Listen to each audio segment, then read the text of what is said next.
Brother Masipala Makene Sirike Kiweli Sigiru Basabo Esio Imawana Esine Madam Makiwel and the Ego Yamanabu Kage Makiwe yes and Yelu and Yandi Nekero Sabo Ndo hewe mborabo weekend chuhasa Ndo hewe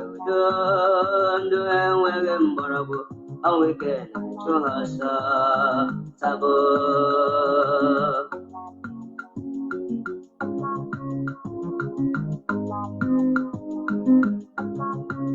Atutala nike atuturu nike ni abego kenya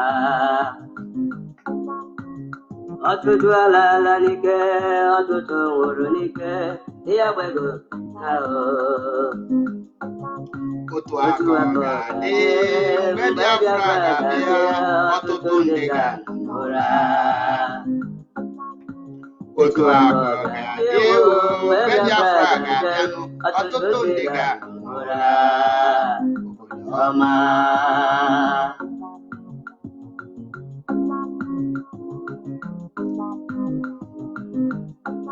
Mafiguna choge Biafra arukoya akaria mano murawo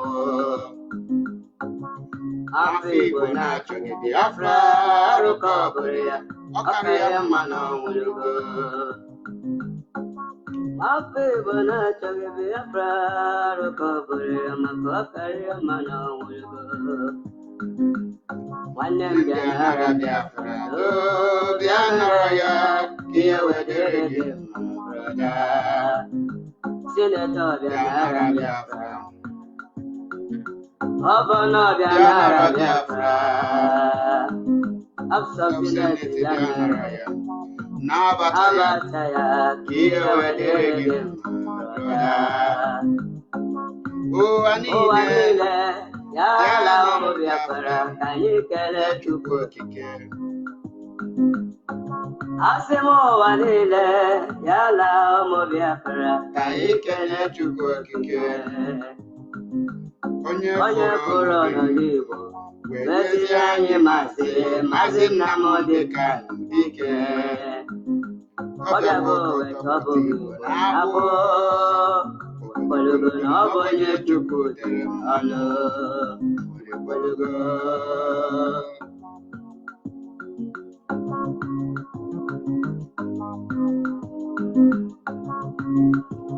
Ndum Sinachukwu, Karakam Sinachukwu, Naburu Victoria Mangwa. Ndum Sinachukwu, Karakam Sinachukwu, Naburu Victoria Mangwa. Afamolugo. Nnem Yakene Nambore Koronu Wepugo. Mami moja kene kene nambure kurunu wepugo Noma Chai.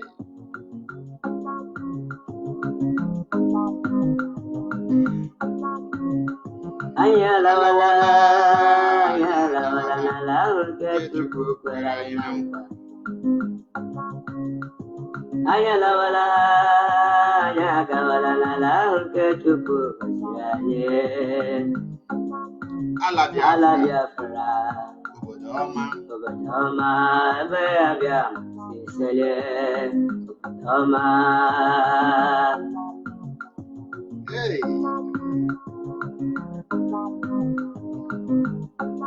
ụmụ Biafra tinyere ike were oge ike tinyere ha wee chegide ala chai daalụkwanụ ndị ọma na-ege ntị ekene m onye ukwu kene onye nta wesị ndụ mmiri ndụ azụ asị m mmiri ata na m azụ anwụ na ka onye chiri onye azụ elu onye ụna na onye n'ụbọchị nke taata bụ MAP eziokwu bụ ndụ 1 na Biafra land ndị abịago m na mgbede a ka nzi ozi ọma Chineke ozi ọma nwere onwe unu n'anya achọbụ m itrit this topic n'ehihie mana ndị osochi egbu ha bịa manyegesị aka pịtọrịcha anya bife wee sizie na ngarapịa na mgbede anụwa ka m wee nwee ike wee setụlụọ down wee metụzie aka ọfụma Biafrans and lovers of freedom ekene m unu niile kene ndị ka nso n'ife na-eme ndị Igbo na-ekwu okwu na-atụ inu na-asị na isi na-ebu ogidi na-ebu ogidi isi na-ada ebu ogidi bụrụ ogidi anyị ji enye ọnụ ọbụla mmadụ niile ka akpọ ka aza freedom fighter ọbụla ọgbọ ọbụla ịnụ akụrụ aka freedom fighter iyalema your weight iyalema the spirit in you iyalema the kind of the stuff you made of ịmapụta maka na ikuku kwuo ovulu gị ihe anyị nọ na ya bụ freedom fighting egwu onye akala obi ọbụla egwu enyi na-ezite gị nge bịa nụọ na ọ bụ egwu onye ọkala obi ị ga-emenwu ife dị n'ime ị ga-achụ nwa aja dị n'ime ị ga-eteki nwu the heat ị ga-anịnwe obi ga-cross nwu zero your mind ihe ọbụla pụta na anya bụrụ freedom fighting is not for children, it's not for kids ọbụla ndị toka bread mmiri ma ọbụla bịa zaba afa na social media ọbụla ka bịa tụwe gị nwa Chineke good evening sir nwa Chineke that is not a freedom fighter. Now before ngaba n'iru m ga-ekene the leader of indigenous people of Biafra in the person of Mazi Nnamdi Kanu onye nke m na-akpọ ikuku a na-afụ anya the breeze that you can see when ekenekwa the leadership of IPOB the Directorate of State and every IPOB principal officers when ekene Eastern Security Network menu menwuru ife menu nyegoro ife niile ha ji ma kwechirikwa ka na-enye menu na-ebelieve lo in giving up menu kwetego yes mmana Biafra struggle bụ do or die affair ekene m unu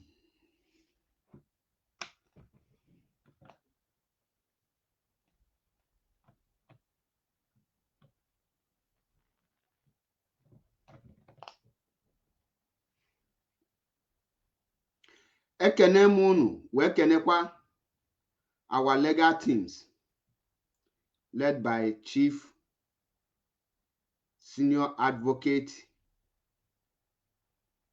Mike Ezekome yana our erudite barrister Ifeanyi Ejiofor menu menwuli ife ekene m unu na your resolute na your effort regardless of the attack regardless of the infiltrators using all means to pull you people down unu gbasi mgbọrọgwụ ike ekene m unu wee na-ekene every IPOB media warrior wee sị unu ya malụ unu niile mma Nambeda, I will offend many of you, and I will not apologize for offending you, because I am going to offend you with that bitter truth in Achohino. That truth in Abaloso, I will offend you with it. Omuabu MAP Ezioku Bundu 1 in Biafra land. I am malo ihebo na no catalog baboso. Now, enwelo isiokwu nde here, hit and run freedom fighters of Nigeria. Hit and run freedom fighters of Nigeria. Hit and run freedom fighters of Nigeria. Kendibu hit and run freedom fighters of Nigeria. Ondi mele niru kwa mpete nazu. Ndi biali pulu Mazi Nnamdi Kanu down. Ndi biali pulu the IPOB down. Ndị ji Mazi Nnamdi Kanu wee ligote iji wee pịatuo Mazi Nnamdi Kanu, ndị chọrọ pitọrị nwa Chineke n'onwe. Ndị na-eyuzu IPOB wee na-erek havoc na bany. Now, the hit and run freedom fighters of Nigeria. Tata bụ the 2nd day of October 2023. On the 5th of October 2023 bụ a day Mazi Nnamdi Kanu na-abịa na Spring Court ka ọ bịa na ndị zoo n'iyi ka ọ na ha n'iyi na their court. Anyị furu ife mee tata ka m wepụta the video ka ọ ya lebu n'ọmụnwa na-ekwu ya. Let me bring the video ka anyị tinye ya ka unu gwa m ka this kind of set of people nja fight for your freedom. Ka ha ja fight for your freedom.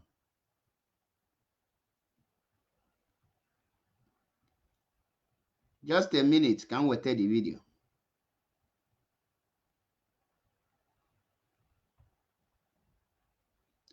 Now, you can see it here at the main Shango Junction now. And here I did so just to go to Kabiyama that saved me. Here, but my front of my this thing had just break through my machine. Why everything? They go the cash moto ndị mmadụ ọkụ now. Ọkụ na feel alive. Here be Simon Ekpa and Otianaru. Simon Ekpa and his boys. Look at what they are doing to the properties. Look at what they are doing. You can see it. I'm reporting direct from Ohauku. I am reporting direct from Ohauku. They go the enemy mad in Shango Junction. They go the enemy. They go the enemy. The enemy. Hey, maybe go property in the mado. I'll batch a go to Ninoku.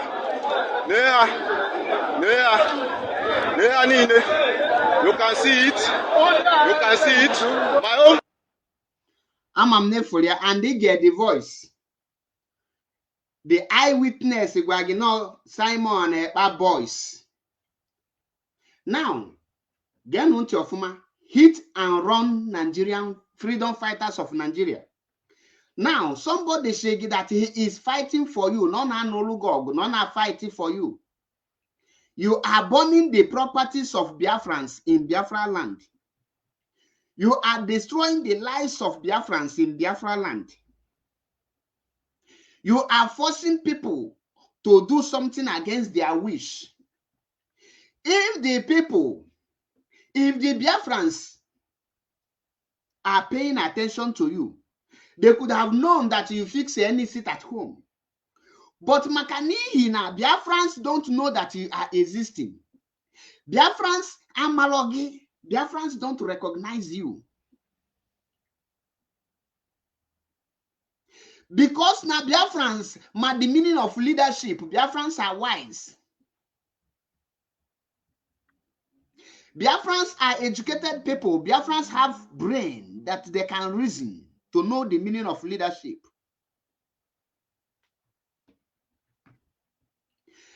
Biafrans knows when order is given. Biafrans knows whom they are following. Biafrans mambo enye order mbamaliwu. Biafrans mambo onye haneso di ndisi haneso. Now the question on Charlie Jogingu wane egemonti nabo. Kedu ife di iche Nigerian army na Simon Ekpa because Nigerian army na-ebe ha bata ha agba properties ndị Igbo ndị Biafrans ọkụ ha mebie lives and properties of ndị Igbo gbagbuo ndị Igbo. Simon Ekpa bịakwa ọgba properties ndị Igbo ọkụ many na lives n'ala Igbo. The question now is kedu onye ha na-anọ ụlọ ọgụ? Because you can see at this junction both of them are doing the same thing against the same people. Ka ngwa gị ka ha ji function ọmụ bụ MAP eziokwu bụ ndụ isi na-ebu ogidi na-ebu ogidi isi na-ada ebu ogidi bụ ogidi ogidi anyị ji enye ọnụ.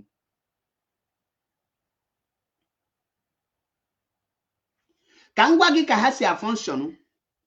Simon Ekpa pụta now ozie the touts ụmụazị nna amabeghị ife ọbụla nna amala ego na-ele blọk ozie ụmụazị nna amaghị ego na-ele akpa sementi ozie ụmụazị nna amaghị ego na-ele taya moto ha pụta ha cause this ha wreck this havoc this havoc ha ememi na destroy all the properties ndị Igbo.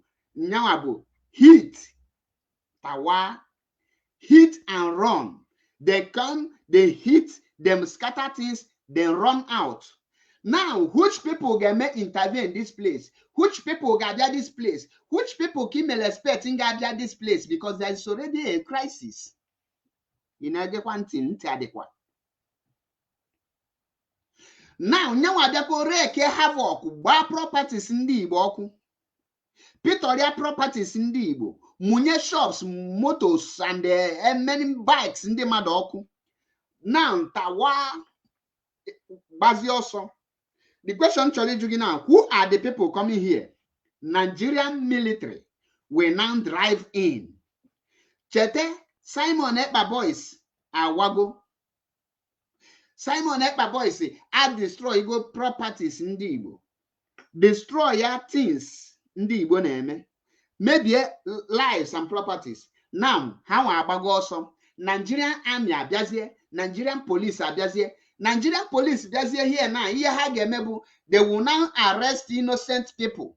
They will now arrest ordinary people. How ejidezie ndị Igbo the youth. Kedu ihe ha ga-asị gị na ha jide go ndị mụrụ ọkụ anịnwa. Na ha ejidego ndị gba these properties ọkụ akpọzie ha Onongo men, akpọzie ha ESN, akpọzie ha any name relating to IPOB. Ewolukwu again, bukwa ndị Igbo. Inegekwa monti.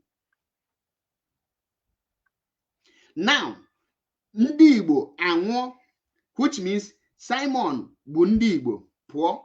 Nigerian army afụzi opportunity ji wee bịazie nakwọ ndị Igbo n'iyi. Because ndị ọgbala egbe ndị anụ emeli ya, they are not the people in Mazi Nnamdi Kanu. The question challenge you now, kedu ka this kind people ngeju we restore Biafra? Kedu ka oju ebule gba properties ndị Igbo ọkụ ke geji release Mazi Nnamdi Kanu? Kedu the actions so these people take? How can these actions contribute in releasing Mazi Nnamdi Kanu? Because these people are killing the Biafrans. Nigerian military, Nigerian government want Biafran properties to be destroyed. Nigerian military, Nigerian government want Igbo properties to be destroyed. They want Igbos to be killed. Ha chọrọ ka egbuo ndị Igbo ka destroy ya akụnụba ndị Igbo. Now, ijiruzi aka gị na-eme the thing. Kedu ihe Nigeria government ga-eme? Ọ ịkwado gị because you are now doing the work of Nigeria government for them. Ino go sit at home for complete 2 years, now got to 3 years, and there is no any result. There is no any fruit. Now, this man, where he can now, only this boss, where he can now, blue high purchase, that is high purchase, balance and carry. Definitely, Oga Kolilo yenwe mota no ugwe because high purchase kono. On where he can now, blue next month or next 2 months, Oga Kuchugo mota, iwe monyoku, Oga bidon at square one. Hit and run freedom fighters of Nigeria. Now you are helping Nigerian government to have an excuse to come to our land to destroy our properties with the name or with the telling the world that they are fighting insecurity. Where is the insecurity? insecurity against your own people. You are wreaking havoc against your own people. Instead of going to the military barrack, as me several times, na Gumi of Nyazie his men to go to military barrack and finish them. I, MAP, will support him for that. But killing innocent people, innocent Biafrans, what is the result? Your gain.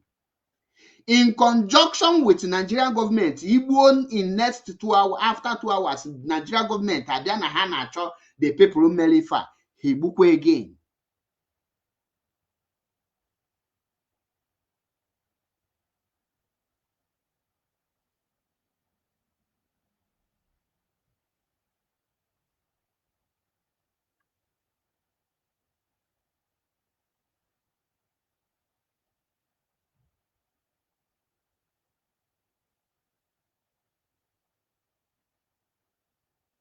That is why in Jagiunu, hit and run freedom fighters of Nigeria. There are Nigerians disguising themselves that they are fighting for Mazi Nnamdi Kanu. If you want to fight for Mazi Nnamdi Kanu, don't you know the enemies of Mazi Nnamdi Kanu? Don't you know the people that are holding Mazi Nnamdi Kanu?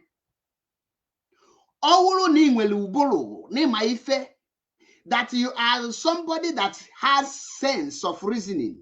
Your actions and your target should be the Nigerian military and the Nigerian police, not civilians. Your actions should be against the Fulani Caliphate, the Fulani headsmen that are in our bushes destroying our crops. But guess what? Imemulie mba. Imemuhie. Oibiagba properties. Ụmụnwaanyị ọkụ ya na ndị na-enwere ihe na-akpịa woto nọkwa snake in the monkey shadow na properties of Biafrans. Ka burning of property n'iza Mgbo, kedu ka killing of Iza people, Mgbo people, ka o ga-eji release Mazi Nnamdi Kanu?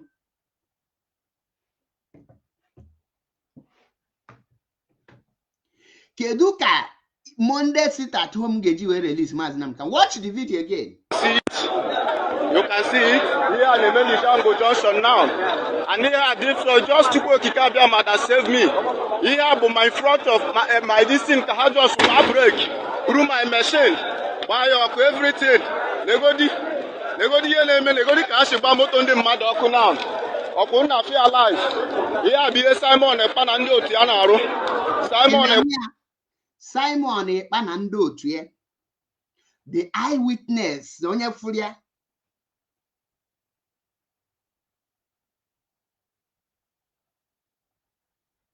Now, if for the reason Jagiunu, when IPOB leadership put sit at home, nobody was killed because Biafrans knows the meaning of sit at home and knows when the leadership said it. And they obeyed it. When Mazi Nnamdi Kanu ordered for sit at home, nobody killed any person. No life was lost. No properties destroyed. Now, can somebody tell me the reason why Simon Ekpa is killing Nnamdi Igbo, destroying Igbo properties? For what reason? When Ojuku or the Mebu Ojuku came banne wimbe chigi kulokuria. When he was fighting for Biafra restoration, he never bombed Onitsha, he never bombed the Abia, he never killed Enugu, he never killed any Igbo man. Rather, he goes straight to the enemies. He fought the enemies. When Mazi Nnamdi Kanu created Eastern Security Network, ESN, he ordered them to be in the bush and never them to come inside town and let them go after Fulani headsmen, which we see the video, we see their battles, we see their gunfire, we see how they dealt with Fulani headsmen. Now tell me, is destroying your brother's property in the name of you want to prove that you give a seat at home that nobody listening to? If you are in charge, you should give order and the people obey you, not destroying people's property. If you are in charge, as you claim, you say you are the prime criminal of a government in exile. If you are in charge, you should be giving order, and after your order, you go inside and sleep, and the people will obey your order. But in as far as you came out to use your criminal gangs to destroy lives and properties of Ndi Igbo, it is a clear message that the people are not obeying you, that the people don't listen to you. Now, the question I want to ask you that is listening to me, you that claim to be an autopilot, you that claim to be a member of Biafra criminals in exile, that we are following the prime criminal in exile, I want to ask you, how can you go to the United Nations to tell them that you give order and they obeyed you with this video? Are you normal?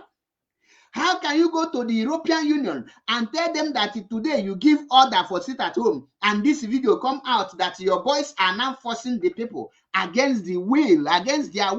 It is a very shameful thing. You can't be bold enough to present this video because people don't listen to you. You can't force people to follow you. People are not goats or ram or sheep. People are human beings who has rights to decide what to do. That is why when Mazi Kanu gives sit at home, a call came in that Umuahia, the hometown of Mazi Kanu, was not obeying the sit at home. Mazi said yes, because they are fools. He only abused them, but he never sent any person to go and kill them. That is a quality of leadership. You don't force people to do something against their will. Mother Karago, the greetings from here. You don't force people against. Mazi Kanu did not send ESN to go to Umuahia to start burning properties of Umuahia people. He allowed them. Then the next sit at home, Umuahia, every street, everywhere was dried. Everybody go inside. They willingly obeyed that order because the spirit of Biafra will go and make you to sit at home, because a leader has power in his ways, not by killing your own people. After destroying the properties and these people, you now create more hardship, more vacuum, more problem, more hungry will enter. And a hungry man is an angry man. He cannot longer be, he will not tell you that to hell with such a freedom fighting. You want to frustrate these people to start hating IPOB. That is your games. Why are you forcing people? How can you now tell international community that people are listening to you? Can you prove it to them? The answer is no. Because this video have already, the video speak for itself. When the international community see this video, the first thing they will tell you is that the people don't want the kind of freedom you want to give them. Why can't you let them be? Why are you forcing them? They are not listening to you. Hit and run. You now hit and run, and the Nigerian government will come and be killing innocent people and be tagging them your men when you only have 5 boys. The same 5 people you have, you used to create a liberation army. The same people is your own ESN. The same people is your police. The same people is your navy.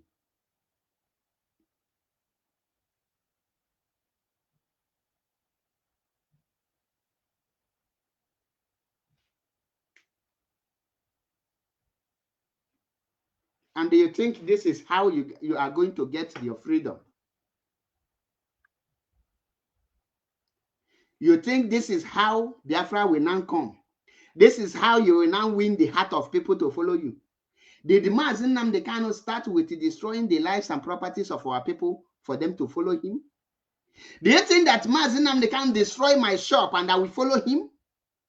If you destroy my property, I will fight you. I will vote against you. That is what this one Banshee is trying to make people to start revolting against IPOB.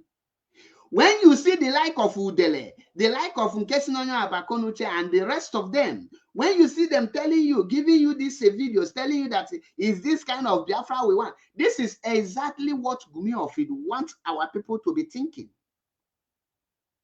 You that is shouting woto woto woto woto on your own brother's properties, woto woto on a pregnant woman's life. Don't you know the meaning of freedom fighter? Hit and run. Now between Simon Ekpa and the Nigeria government. Gini diche na hanabo. Or gini bihe diche na hanabo. Nigeria government is killing Biafrans, killing the Igbos. Simon Ekpa is doing the same thing, which means they are on the same mission. Hanabo no ufubo. Ufubo bu hanabo.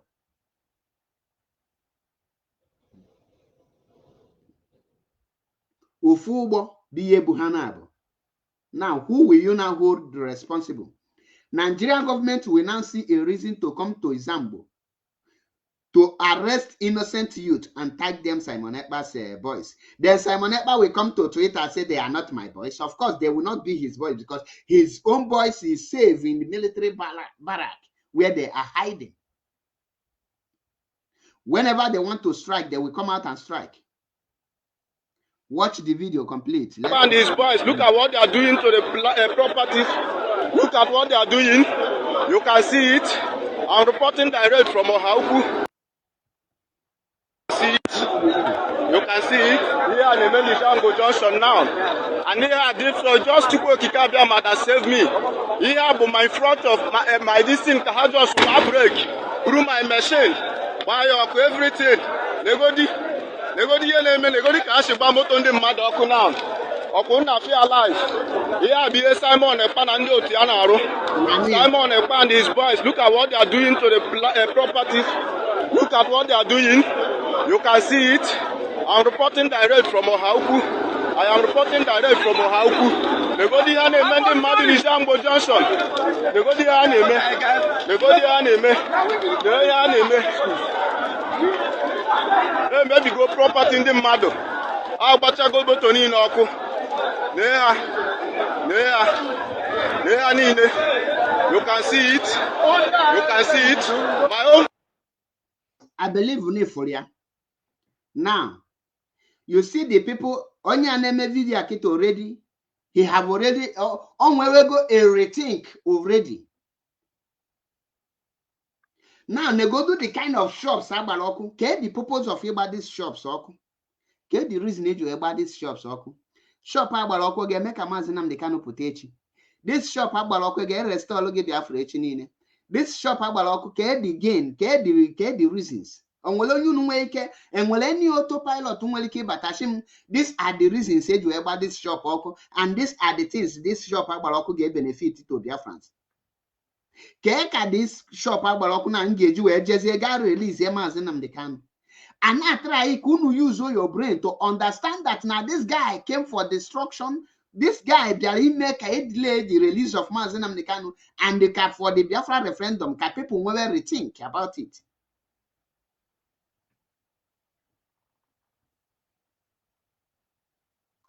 Radical media warrior, I greet you. In a shop ndi Igbo oku.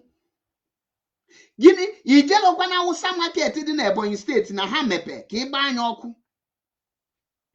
Ijelo na Fulani market ndị na Ebonyi State ka ị ga-agba anya ọkụ. Ijelo na Fulani market ndị na Anambra State ka ị ga-agba anya ọkụ. Ijelo na any of the Yoruba, ifunugo ndị Yoruba nọ na Lagos na-agba shop ndị Igbo ọkụ. Ha nwa na-ahapụ ndị nke ndị Yoruba. The same thing mgbe ndị Fulani na-agba shops ọkụ na Sokoto.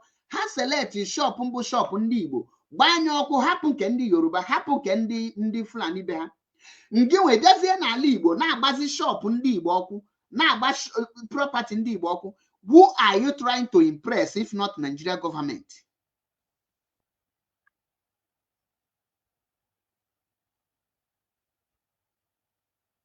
Kedu onye chọrọ ime impress? Kedu onye na-anọchite ọgụ? Nigeria government chọrọ ka ndị Igbo properties ndị Igbo ka destroy anya.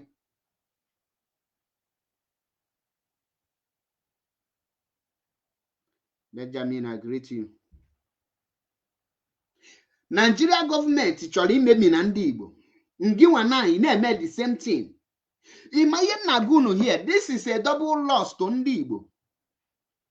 This is a double loss because Simon Ekpa boy is a butcher shop in the Igbo now. Or now, he to go hit and run freedom fighter. He now run out. The Nigerian military will now come and pack innocent Biafran youth and they tag them the Onongo men and tag them the ESN and they also carry them to Abuja. From there, transfer them to underground prison in the north.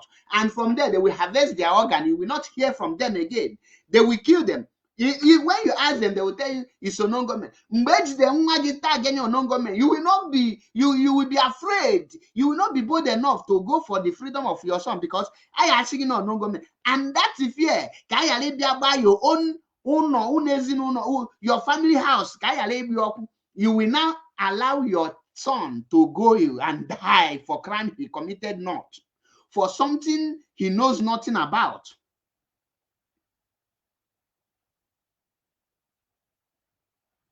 Then again we put out it water pro max. We give them water. They go as they sweet me, they pain them.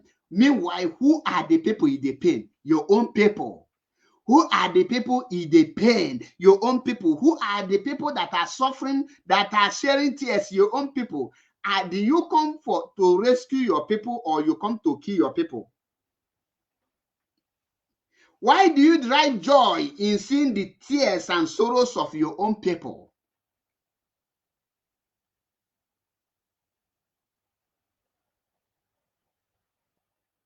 Why are you now helping the Fulanis? Now, you see the reason Fulanis no longer come to destroy the properties of Ndi Igbo. Because the Igbo man, the so-claimed Chutanaja, this one night stand in Ebonyi State, is now doing the building of the Fulanis. When you are doing the things of the Fulanis, the enemies will now relax because you are carrying out their plan. You are helping them to achieve their agendas. And some of you, out of your stupidity, out of your foolishness, out of your ignorance, you will be clapping your hands for such iniquity, for such atrocities. Why would the land of Biafra rise against you people? Like somebody said, we should call ESN to go after them. No, of course, ESN cannot come after you people. When the spirit of those you people killed will rise against you, you will see how all of you will be destroyed. And here now that the spirit oku ga-agba ndị niile nọ na ajọ ihe na this struggle ndị na-eme ajọ ihe unu eche na nna atụ asị.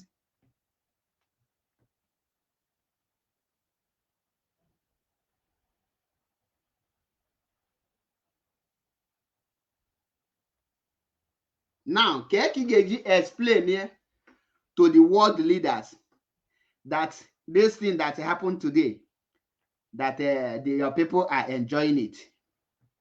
This thing that you are seeing here now, your people voluntarily do this thing. Sit at home is a voluntarily, not force. You don't force people all around.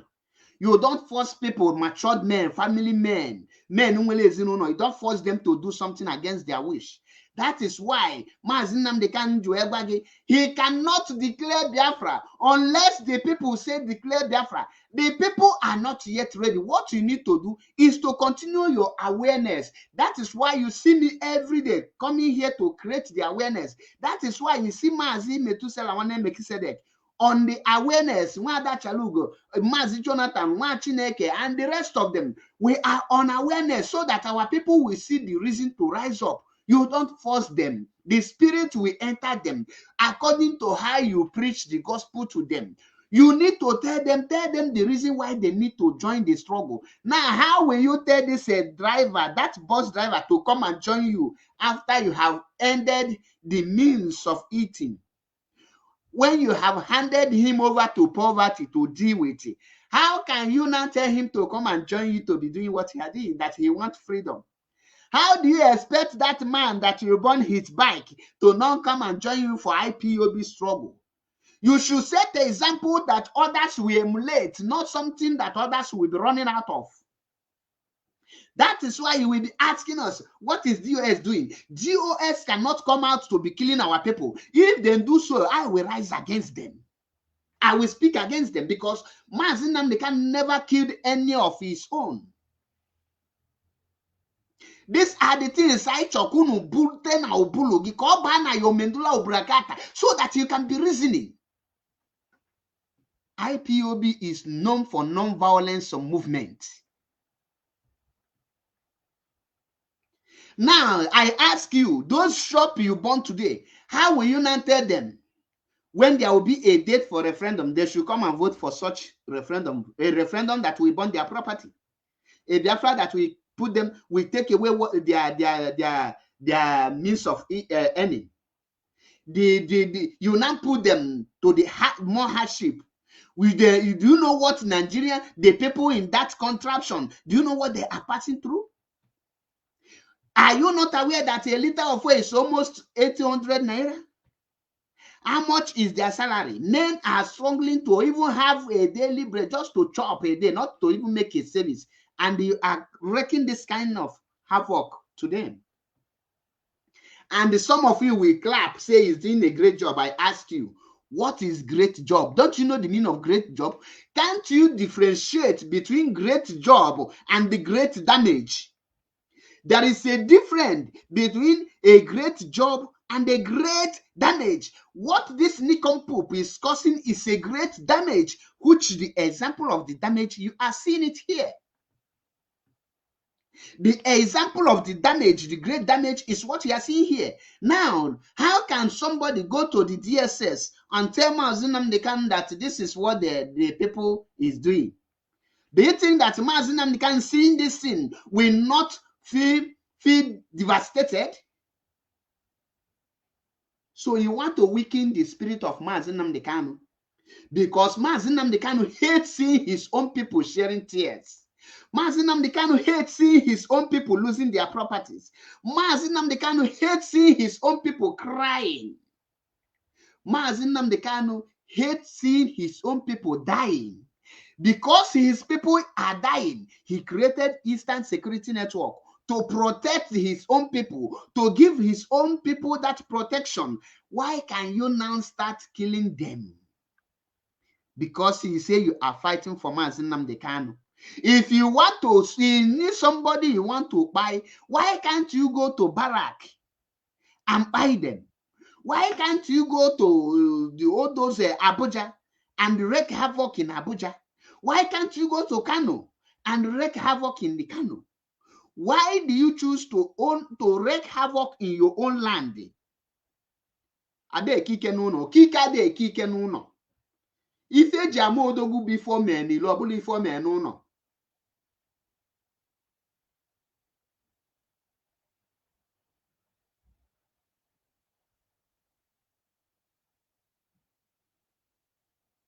Ife ji ama odogwu bụ ife imemulu outside. Gịnị ka imemulu outside? Gịnị ka a na-anụ? Because ihe ga-eji malụ gị bụ kedu ife imemulu outside. Gịnị ka ude Mazi Nnamdi Kanu ji ede nọ na Fulani n'iyi? Mazi jide ndị Fulani na ha n'iyi, jide Nigeria gọọmenti wụọ ha naanị before international communities. Ma jụọ gị, the question I want to ask you now, you that claiming to be a follower of the prime criminal of government in exile, what are you people doing to free Mazi Nnamdi Kanu? Are you people killing the Biafrans to free Mazi Nnamdi Kanu? You are killing your own. So this bus driver now is the person that is holding Mazi Nnamdi Kanu. This Okada drivers, the people that own shop in Mbo, they are the ones that are holding Mazi Nnamdi. Now that you have destroyed their property, have Mazi Nnamdi Kanu come out? Have they released Mazi Nnamdi Kanu? Now that you have wreaked this havoc, have Mazi Nnamdi Kanu been released? Have Nigerian government issued statement talking about the release of Mazi Nnamdi Kanu?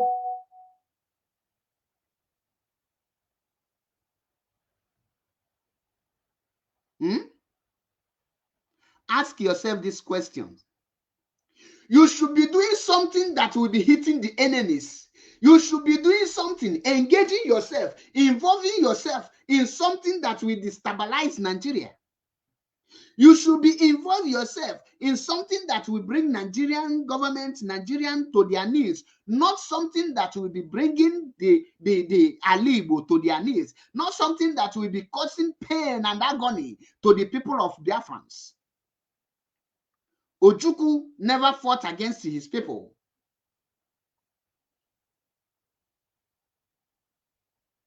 What type of weak men, what type of criminality are you people causing in Biafra land in the name of you are fighting for freedom?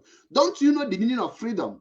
Let me give you an example how it's been done in case you don't know. Go and make researches. Ask about Martin King Luther Jr., the man that fought for the Black American to be enjoying what Black Americans are enjoying today. Do you know what he did? He banned every federal government, everything that has to do with American government to their land, to the extent that their people are not taking the government boxes. What did he do? He created a black market for his own black people. They start growing black economy. They start making sure that they will be more competitive with the white. They banned anything that has to do with the white people, the government to their own. They go back to what we called local marketing, local production. They boycott economy of white people. They grow their own economy. They make their own people to value what they have. They start protecting their own. It give them the initiative to be more creative. That is the reason why Barack Obama became the president of the America for good 8 years, because Martin King Luther Jr. fought for it. He never destroyed the part of Black American. He never killed Black American in order to draw the attention of the white government.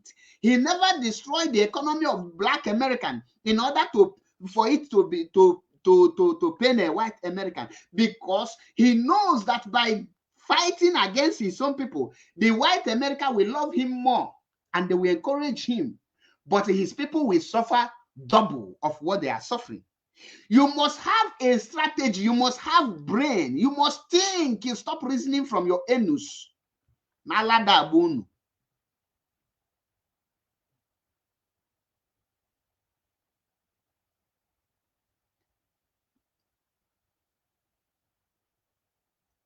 You are here. Gumi Afid is doing a great job. When they will ask you what mention one thing the Gumi Afid have done, you will not be able to mention anything. You will be jumping around like a higo that drink a kai kai. If I challenge any imbecile autopilot to come here now to tell me, so that this is what Gumi Afid has done, you can never see any of them.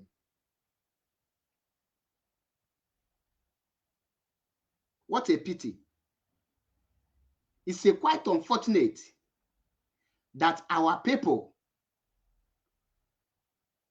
some of our evil people, are supporting this kind of atrocity. Now you will now be saying Hope Uzodinma is bad. Is Hope Uzodinma not better than Simon Ekpa? At least Hope Uzodinma is defending Nigeria government. The question I want to ask you is, who is Simon Ekpa defending for destroying the properties of Ndi Igbo? Can any of you bingos answer this question? Who is Simon Ekpa defending for destroying the properties of Ndi Igbo? Who is he fighting for? Is he for the same Igbo people or for the Fulani? How can somebody say he wants to save one of your son and kill 5 of your children? Are you normal? How will you be looking at the person? Somebody, you are telling somebody that your leg is paining you. He now blind one of your eye, tell you that he want to cure the leg. Don't you know that you have invited the enemy to come and help you?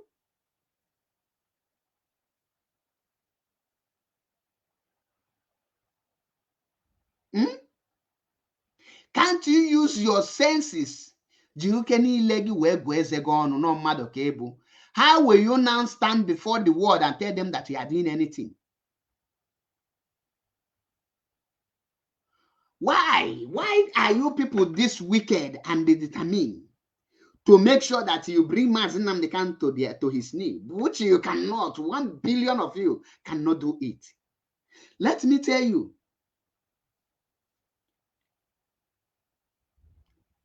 the reasons why Instant Security Network will not come for this criminal.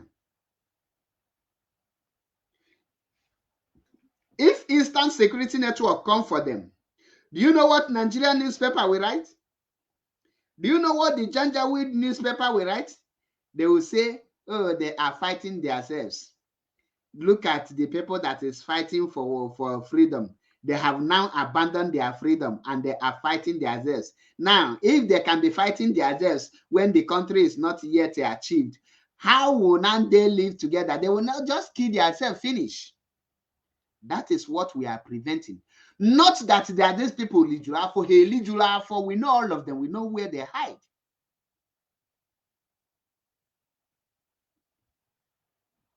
The moment we send ESN to go after them, you will see Sahara Reporters, the Punch newspapers, Nation, Vanguard, all of them will know. The BBC, you think that they are not seeing what is happening today. Even Al Jazeera, all the international media, all of them, you will see that all their eyes are on us.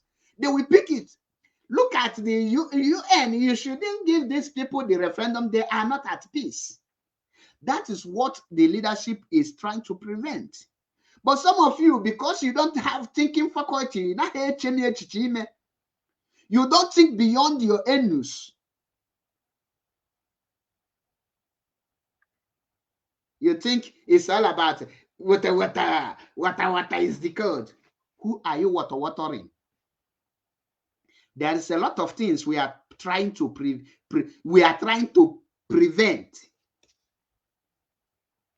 There are a lot of things we are trying to prevent, which a lot of you, because you have short memory, your brain, you have a knocked brain, a brain that is unfunctionable, that is not functioning, a brain that is dead. You cannot reason.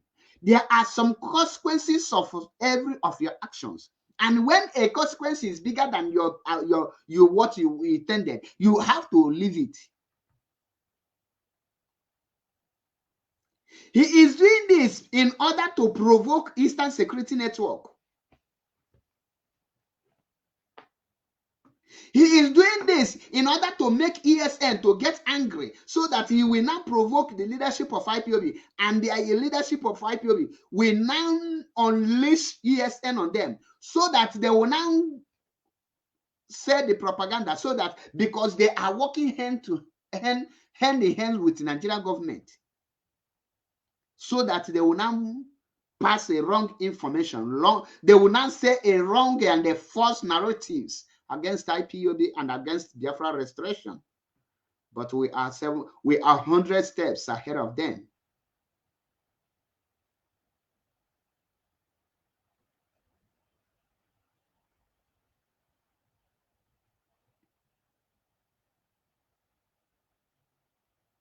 That is why I am telling you now, hit and run freedom fighters of Nigeria.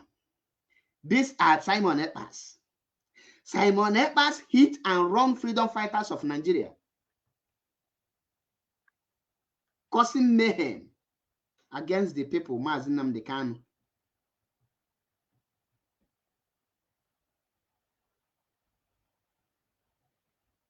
What do you intend to achieve? Can he may actually achieve? Getting a toggle on all this nonsense. Can you a toggle to my jogging? Getting a toggle. Ask yourself, since you joined autopilot, you that is living abroad, have you go for any protest seeking for Mazi Nnamdi Kanu release? Have you submitted any letter, or your group submit any letter calling for Mazi Nnamdi Kanu release? You are in abroad, at least you are in a safe place where your life is not under threat, when your life is secured, when nobody is after your life. Have you organized, even if it's two people's protest, you march to any embassy in the world, any office in the world to seek for Mazi Nnamdi Kanu's release? If you are fighting for Mazi Nnamdi Kanu, what is holding you from doing that? What is holding you? How many of you have visited United Nations office? How many of you have visited European Union office? How many of you have gone to White House for anything concerning Mazi Nnamdi Kanu? You have not done that because you are not interested in freedom of Mazi Nnamdi Kanu. It's none of your business in Biafra restoration. You are just marketing yourself, selling yourself. We know all those games. When you arrange with your brother, you go for one of the Dagbo machine, you print a road safety ID card, you put it here. This is my brother. We just capture him now. We will not kill him. All those games are childish games. Come on, upgrade. Upgrade. And I bet you go these games, Gaffe.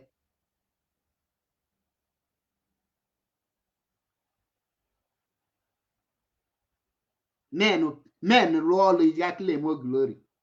We know all those things. Hit and run freedom fighters of Nigeria. Using the name of I want Biafra. Nigeria government is killing Biafrans. You are killing Biafrans. What do you intend to achieve? Can you actually achieve? Ma jogi.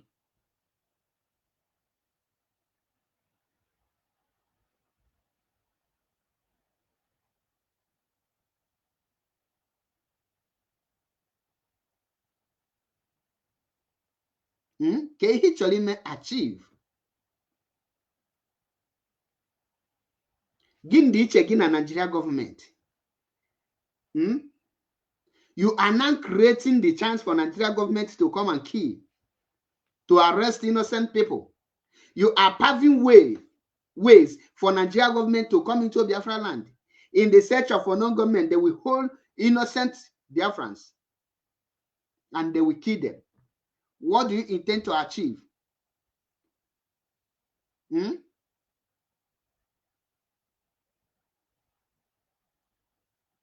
Why are you people destroying the properties of Ndi Igbo? Why can't you people face the real enemies?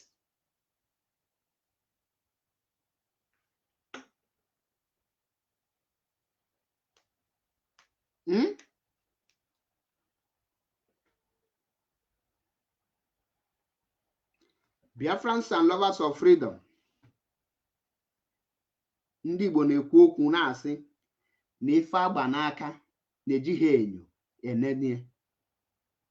Enwere a lot of hypocrites na this very struggle. Ọ bụla onye ọbụla ati Biafra ma ihe ọ na-eme.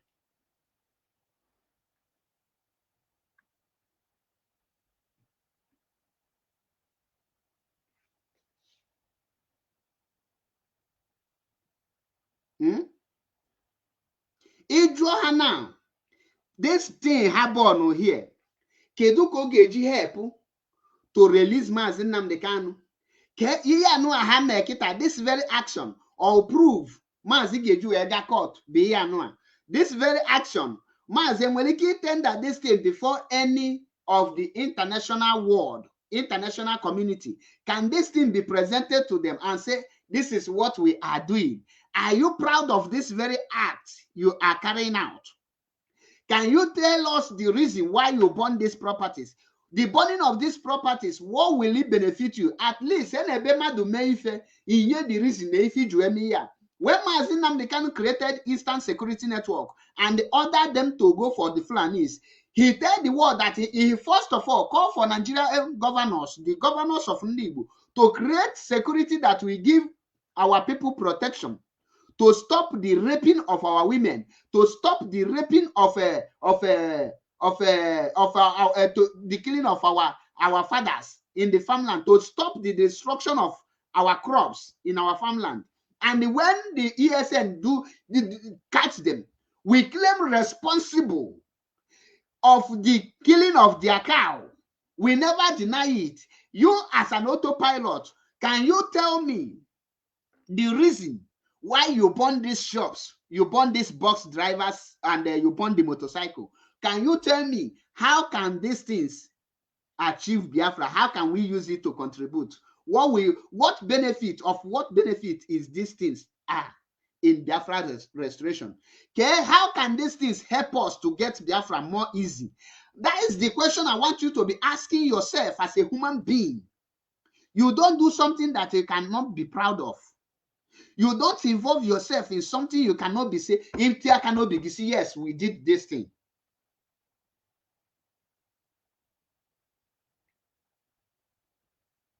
Can you tell us? Look at this thing. Let me play you the video so that you can now tell me. You can see it here at the Melishango Junction now. And here I did so just to go Kikabia that saved me. Here but my front of my this thing had just break through my machine. Why you everything? They go the cash bambo on the mad now. Okuna feel alive. Here be Simon and Tianaro. Simon and his boys, look at what they are doing to the properties. Look at what they are doing. You can see it. I'm reporting direct from Ohauku. I am reporting direct from Ohauku. They go the Mending Madin Jambo Johnson. They go the anime. They go the anime. The anime. They maybe go property in the Mado. How about I go to Ninoku?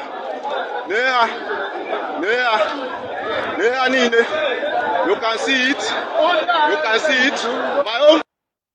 Now the question on Joginambo. This thing here now, can you be bold enough to present it before any international community? Can you be bold enough to present this video before Nigerian court and say, we did it for Biafra restoration? Now tell me, how can you present this thing now to your own brother self, to your child, and tell your child, this is what I am doing to restore your future for you, and your child will look you. Obele nwa hinnote no ndị 5 years, ndị 10 years. Gosigo the video say no nwa mere ife a ka e wee restore their nation. Ka ị gee ntị ka ịfụ ụdị ajụjụ nwa ahụ ga-ajụ gị. Obele nwa 10 years ga-ajụ gị ajụjụ jụọ gị nna. Kedu ka imebi ihe ụmụ nwanne gị ga-eju wee bụrụ onye ga-eju wee nweta Biafra? Ọ ga-asị gị nna, ọ bụ igbu onwe gị iwe nye onwe gị freedom. How can killing yourself become a freedom for yourself? Una na-amụkwa ife ndị ọzọ na-eme. Go and check maka India. India sit at home. They were busy creating their own economy. They banned anything that has to do with British. They get their freedom by building their own territory, not by destroying it. Hit and run freedom fighters.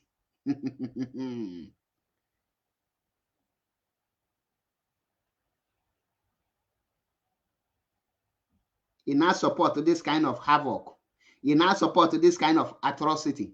Nda mechena Nigeria government are saying na ha na-achọ the people melifa. He jide the same Igbo youth. Ejikosia ndị Igbo. Jide ha petoliba ha gbube ha sigi no ha wa melifa. Obulu ndị Igbo na anwụ. Nigeria government na destroy property ndị Igbo. Simon Ekpa na destroy property ndị Igbo. Gini dị iche na these people? Simon mission is to stop the development and anything that has to do with the growing of ndị Igbo. Nigerian mission is to stop any development and anything that has to contribute to the economy of ndị Igbo. Onwere ife dị iche na ha na-abụ mission. Nigerian mission is to kill ndị Igbo, destroy their property. Simon Ekpa's mission is to kill ndị Igbo, to destroy their properties. Gini dị iche na ha na-abụ? Can you now contrast? Can you now add and minus? You see that they are of the same mission. It's the same group answering different name. Just that Nigeria government cannot see opportunity to answer Biafra government. They now create one group and they name it Biafran government in exile, and they put the prime criminal to be heading it. And you are foolishly donating your hard-earned money End of the day, your own property will be destroyed. Don't you have sense? Are you proud of what you are doing today? You say, oh, Mazi, what Gumi of you do is trying to do, or what he's doing is what Ambazonia is doing. Everything Ambazonia did, they claim responsible. Can you now come out to tell us the reason why you did this?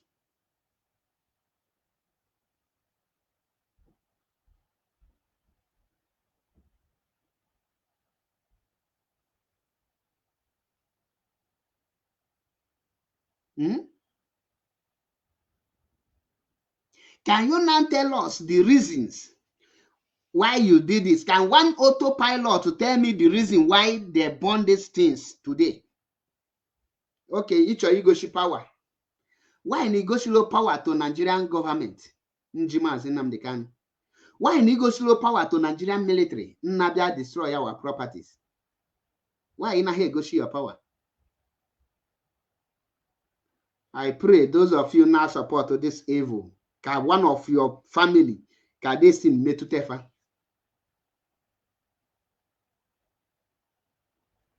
Okay, water. Mba ki ba kwa Chineke akpọ oku. Don't worry, una worry now. Very soon, this struggle gaba in this awareness ga force to struggle. Kunu fo that una ma ha akwe igwe na klota. I can on awareness na na machayali ka ewu kai kai.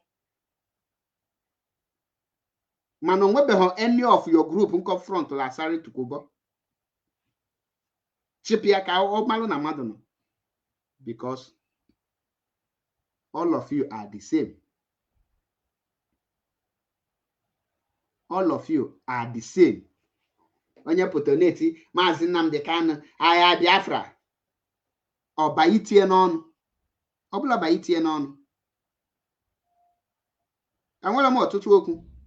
But ihe m ga-agwa unu bụ one day, every day for the thief, one day for the owner. One day monkey go market, you no go return. Continue unu. Mbọsị ga-echeta unu. Unu maka ahụ ga-adị unu. Unu ga-adị ka tipa. Unu ga-adị ka vosu eji njam tipa bụ aja. Now, can go to the next issue here. This message, nga pass it to Biafrans, then I round it up. Gemonti ofuma, ndị na-ezigala ozi a bụ the IPOB leadership, the DOS, unu aka nchọrọ izigala ozi a. Ekwubugo m ihe a before na platform Mazi Metusela nwanne Mekisedek ka m kwuru ife a. And then get repeat here again. The leadership should try everything possible to boycott the broadcasters or every information can get broadcasters. And when some information you get broadcasters, when some imanye and the na pamper some broadcasters, I got question.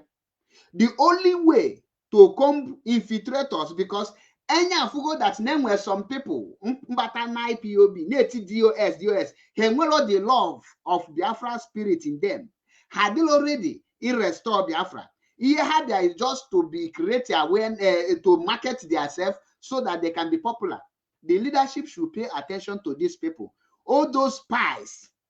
If any person will ally with Uche Oka from Efo, Obi Dobienu, Donald Azubike, any person loyal to these three people, these three set of people, Kaneti DOS, you should be careful with them. Those people loyal to Uchoka from Efo, Obi Dobienu, Donald Azubike, you should be careful the kind of how you draw them close to you. Iye ha no na IPOB, iwe extract some information, then they will give it to enemies. Secondly, any person who Christian religious knowledge in Ishi. Oh, my faith is first before your freedom. Onye ọbụla mepere ọnụ asịghị that na his or her faith first, that he is defending his faith in this very movement. Even if the person have not committed any crime that warrants suspension, that person should be distanced from any position in IPOB, because they are not a freedom fighter. Ihe ha bụbu mkpụrụ mmiri celebrity fighters. And ihe nji ekwu ihe a bụ maka na anyị afụgie afụlọ m ka onye kpọrọ onwe a media warrior, nsị gị na ya bụ special one, na ya bụ number one, na ya bụ nke a bugogide onwe ọgwada okwit wezi ekwit or resign wa resign. Mụwa bụ MAP Ekonive kpafa m na Radio Biafra for nothing. Mgbagide mbọ na chiete back ekwit lom and resign lom. Ngi nwa na pampa ka joko tu na nsi na resign. Onye jụọ gị ka ife ji resign, ka ihe ji ego onye ahụ na your freedom, your faith is first, ọ na-akpali gị mana ị ga-akpali people. Biafrans nke a bụrụ nke unu. If you are in IPOB, Mazi Nnamdi Kanu should be your mentor. Don't put hope in any person, though, regardless of how friendship gị na onye ahụ dị. Onye ha bụ na the reason ị ga-eji nọrọ na IPOB. Let your spirit be the reason ị ga-eji nọrọ na IPOB.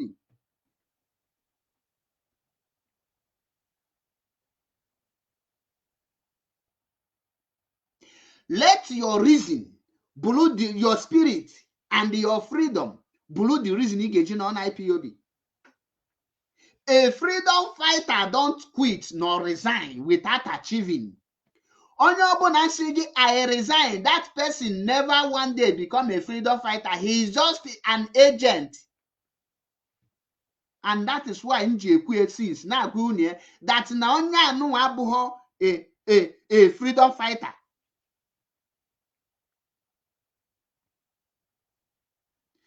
Na onye abụrụ a freedom fighter na asị m Mazi Achebe you stop saying that. The question nchọ ka unu jụ bịa bụ Mazi Nnamdi Kanu isi na ị na fight. How can a freedom fighter abandon his leader in the hands of the enemy and resign, and he want me to look the person as a freedom fighter? Kedu ka ị ga-eji wee abandon all your leader n'ime the hand of enemy, she na resign go, and he say you're a freedom fighter? Because the reason ndị agwụ ya bụ na enwere many people ihe ha nọrọ bụ ka achụsịsịa ndị the main genuine people. Chụọ Mazi Achebe Paul, chụọ Mazi Metusela, chụọ Mazi Darlington, chụọ Nwada Chalugo. Once it chụsịsị those people dị genuine, ha nwapụtazi shigi na ha resign ya. Suspend them Mazi Achebe Paul, suspend them Metusela, suspend them Nwada Chalugo, suspend them Ejiro, suspend them. Is suspend the che ha ncha niile. Nyawa wusazie gị na ọkwụsa gị n'etiti ama. These are evil people. Some of you guys are saying, oh, he have done a great job. Or well, any great job, he has done nothing. 0 over 100. Because since the kidnap of Mazi Nnamdi Kanu, on where any exposition this one imegolu, Bastalo Nigerian government, go and look from the day kidnap Mazi Nnamdi Kanu till today. There is no single expose concerning Nigerian government. Then it seemed that he was with you. He just there a spy. Hey, it's one of us now. Which one of you? Ngunu that time. That no when they not there. What information? Pass all you chemefo. Pass all you bid obien. Pass all you ndaga pass area. Now a freedom fighter. Okay, some of you will see he fought when it matters most. So now freedom fighting doesn't matter most to you. Everything have leveled, everything is calm. Can media ka onye ọbụla bakpu ụmụ na ka efu ka ga-eji kuchikọlụ Biafra land. Your leader, the somebody who lost his family, he lost mama, papa, lost to both nephew and big cousin with 28 men. with 28 men. The person no made the hand of the enemy. Then you now say you have resigned. I drug the reason you shouldn't bogi. Thunder bawakwa gonu. Mbangwalunu na mpuru mili di njo. Some of you say, oh, Mazi, don't say that. He have done a great job. What a great job. Olu 1/4 of Olu Lugo. Una melody. Never you trust any person in this struggle. This struggle, use your head, run your race. All guy resign. All people like me, like Kajana Radio Biafra, should resign. But then, for that name, where some people, majority of them know that time, just native DOS for nothing. People like Mazi Achebe. Where is Mazi Achebe today? I see Mazi Achebe. I know that this guy is not genuine. Because of them, I say no. When these people will abandon this very movement, I have to be there. Men like me need to be there. That is why I swallowed everything. A reason bingo sugako. A reason people never thinking faculty gako. A reason because the freedom, Biafra is first. It's in me. The fire is burning in me.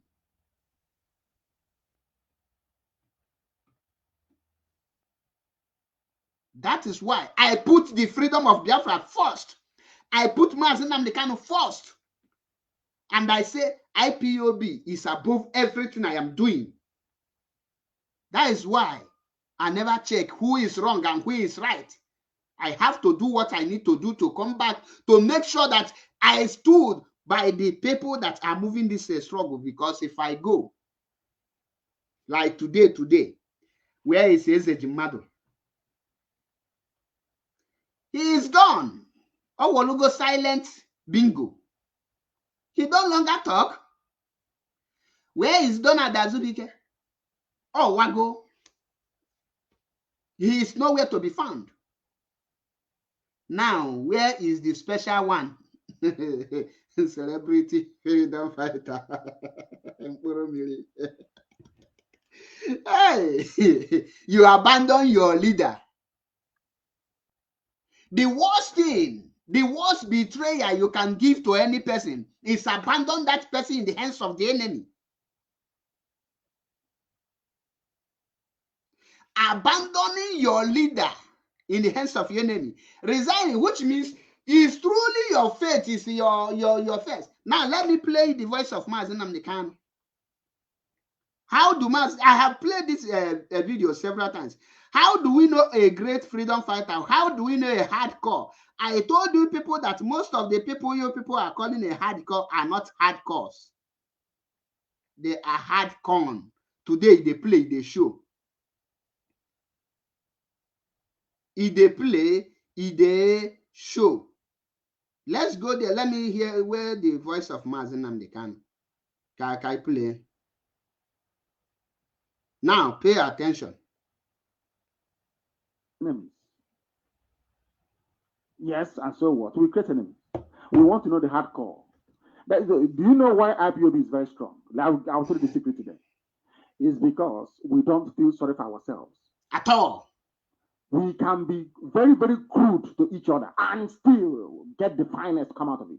Confirm. Anybody who can overlook all of those things and come and say, I want to do Biafra is the genuine pure one. Do you hear that? In Uria from our leader. Do you hear that? Jakwanti. Why do you think that we are so strong? They say, oh, don't discuss religion. Don't talk about religion. Who told you that? Anybody who can look at all of that rubbish, abandon it, and come for Biafra is hardcore. That's how you know. In Uria? Don't speak about religion. Don't talk about my faith. If you can overlook all those religious nonsense, you are a hardcore. That is why till today, Mazi Metusela Wane Mekisedek is a very formidable force. Me like here. Adilom care. That is why when Donald Azubike a bread, a bingo. Mpom na phone say the naked one bunch and she not only American the reason on IPOB. The reason in Bata IPOB? What was your reason for joining IPOB? And what is your motive of being in IPOB? The feature and IPOB?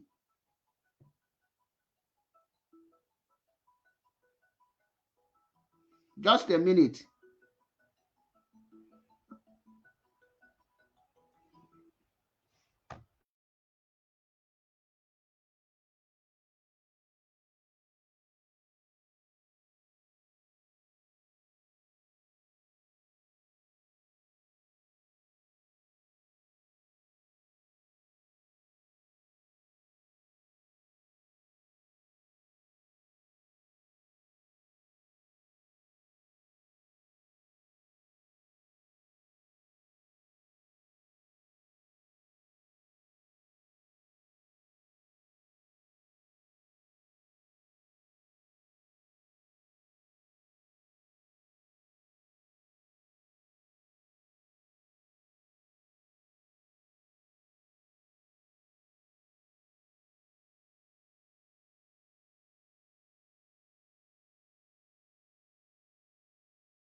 That is, those who are not born. Sorry for that. Sorry for that. Oh, when Aburi report. When Ozugbo call Obata. And I'm giving you our secret now, isn't it? It's not that we hate any religion. Actually, man, there will be Biafra, more Biafra, not those who, when the Pope calls you, oh, are you a commander of a sector in the army of God? You say yes. Oh, have you taken your catechism? The chaplet together in Akori. Oh, don't do that. Oh, the Pope said you shouldn't be at the war front. He resigned. No, nonsense. He resigned. He resigned on a war front.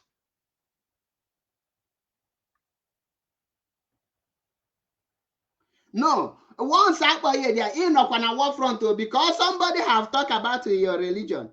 You resign to go and defend your faith first. Before you defend your faith, finish, the enemy have rounded you up and they finish you up. Listen to Mazi Achebe. That's what we're looking for, not idiots. I'm being insulted. Is the insult more important than Biafra than your freedom? Ask them. That is how we recruit our hardcore, you know. Now I'm giving you the secret. That's how you get IPOB, the hardcore. At the hardcore, negative a lot of you are not for IPOB. And I believe with this one now, a lot of you never know phone capino boy hardcore, you're gonna IPOB, banya phone you're on. When I say thank you for your great job, without knowing the dimension and direction of the person. Let this thing, this boy known as South African, let him be an eye-opener for every one of you. The highest, the worst betrayer you get from any person is this very one. Abandoning your leader, abandoning your freedom at the middle of the fight. Because you were never genuine. Oh man, Achebe na Radio Biafra. Some of you guys now, oh Mazi, he resigned honorably. Or resigned. Nyacheluna, nga piawi azu very soon. Nga piawi ezigbo azu. Ogwese tigo gbaba ọsọ. Ana agba ọsọ agbazi, why ya ji agbazi ọsọ? Ụmụazị anụ na-eme freedom, ụmụazị ekpojuo na freedom. Everybody enye na-apụta na-azazi afa. Nwa mba nsha na-azazi ikenga. Everybody na-aza special. Na-aza uneche na IPOB bụ ebe a na-aza nickname. Uneche na ebe a na-adị ewelu title. Ịbata na IPOB iwelu title. That is why Ijebi ga na autopilot na-afụ mmeji egbu nkapịa, mmeji egbu agwọ, mmeji egbu onunu, mmeji eme nke ọzọ, egbe eji ala nwaanyị, egbe eji agbado nwaanyị, egbe eji share nude picture. All this kind of rubbish you na neche na ihe abịala IPOB ime. Listen to Mazi Achebe. No matter what you tell them, no matter the obstacle you throw in their face, they keep going. People like us. Once they come, oh, you have insulted me. I feel offended. You insulted my church. You know that person is not hardcore. They can never be. Now you understand our method? Let me start it afresh. I said before, if we get too many friends, we create enemies. Confirm. Yes, and so what? We create enemies. We want to know the hardcore. Exactly. Do you know why IPOB is very strong? I'll tell you the secret today. It's because we don't feel sorry for ourselves. We can be very, very crude to each other and still get the finest come out of it. Anybody who can overlook all of those things and come and say, I want to do Biafra is the genuine pure one. Why do you think that we are so strong? They say, oh, don't discuss religion. Don't talk about religion. Who told you that? Anybody who can look at all of that rubbish, abandon it, and come for Biafra is hardcore. That's how you know. And I'm giving you our secret now, isn't it? It's not that we hate any religion. Actually, man, they will Biafra, and they more Biafra. Not those who, when the Pope calls you, oh, are you a commander of a sector in the army of God? You say yes. Oh, have you taken your catechism? It's a chaplet together in Akko. Oh, don't do that. Oh, the Pope said you shouldn't be at the war front. No, nonsense. Hardcore.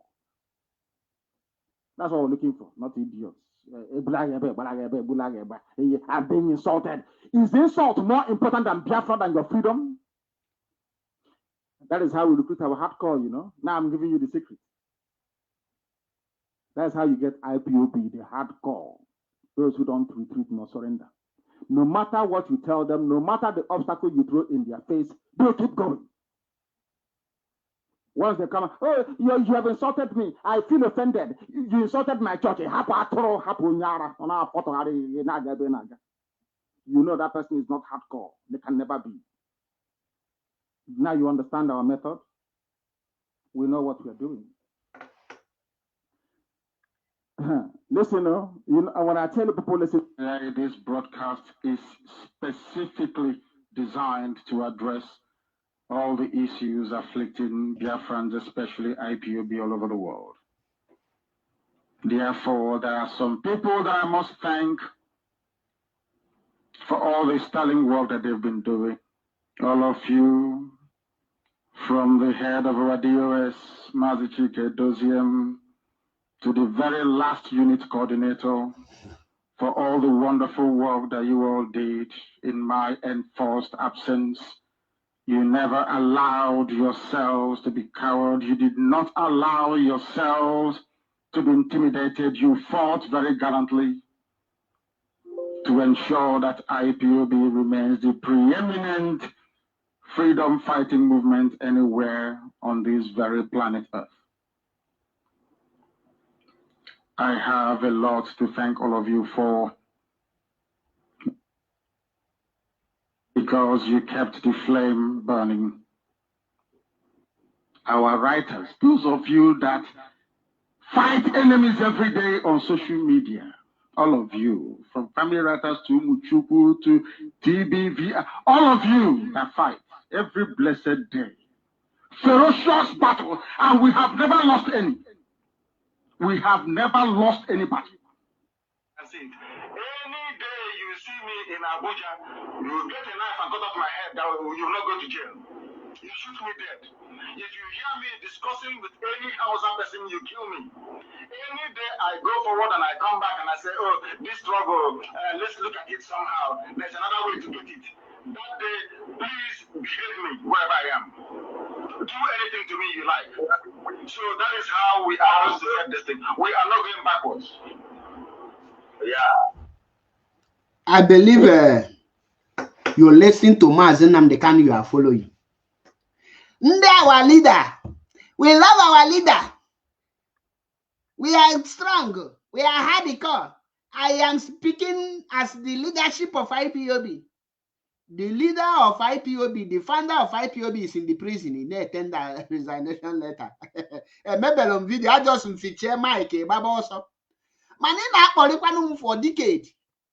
And what I also, we quickly, if you chase a Mike, it take a person. Because Your evil underground with politicians have been leaked. Ichena ya malo. Ana ebe mpụta na-ekpe ekpere nsị Chineke. Ndị niile na-pretend nji afa DOS na-pretend na ha nọ na this struggle. Ndị niile ji afa Mazi Nnamdi Kanu na-pretend na ha nọ na this struggle na-egbu Mazi Nnamdi Kanu mma mmiri ka ọkụ ndị nwụrụ anwụ banye ha n'ime. So don't think na ndị na-resign ma ndị na-agba ọsọ na ha ji anya ha. Ha ejiri anya ha. The spirit of Ikonso and the rest that have died is now fighting them woto. And they are running. Now, for those of you who are na social media, can make a name. Can pull another voice of Mazi Nnamdi Kanu? Can the reason you are joining IPOB? Because I don't know the reason why you are joining IPOB. For me, I joined IPOB to fight for my freedom. All who go to Mazi Nnamdi Kanu pota outside the I can't give up. I can't give up because I will start fighting. Ngagago kulie mkponye onye ndu ọzọ m sị ya nye m mma ahụ o ji agabu ọ bụrụkwa mmụọ nke ike ọgụgụ anụ onye m nke ahụ were tido until Biafra is restored. Anya abịago na ya abịago ịnakọta na ịbịa kọọrọ m because Mazi Achebe. Nke a agbafuo. You are evil. Your evil in IPOB is what is pushing a lot of you.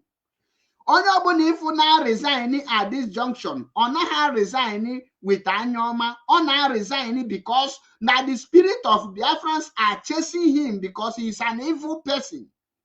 How can you abandon the leader of indigenous people of Biafra in DSS if you are not a saboteur?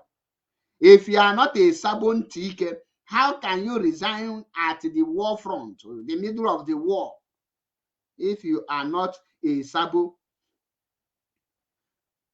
If you are not to Sabon Tike, why are you resigning?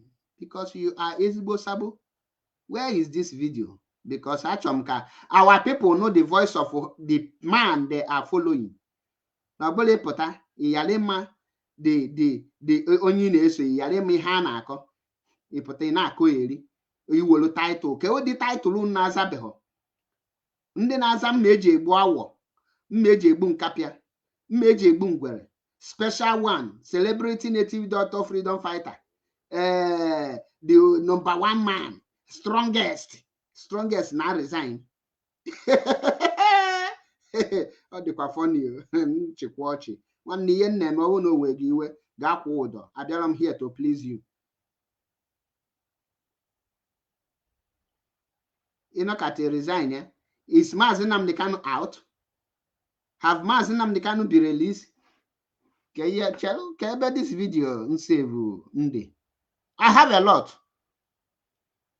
Now, some of you Nasi, oh, Mkpurumiri is this, Mkpurumiri is that. I believe you are still now telling me the great work. Uche Okafor Mefo stood for Mazi Nnamdi Kanu in 2017.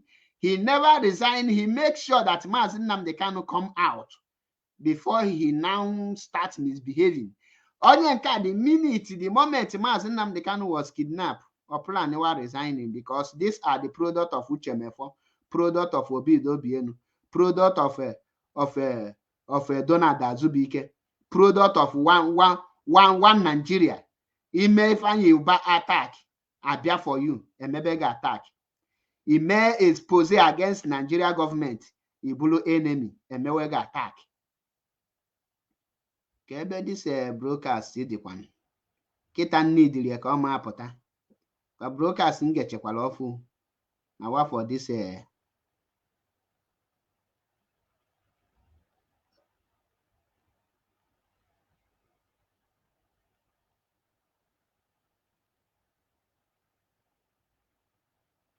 ọ na mafuli ya here. Let me check my computer then because Amalazim.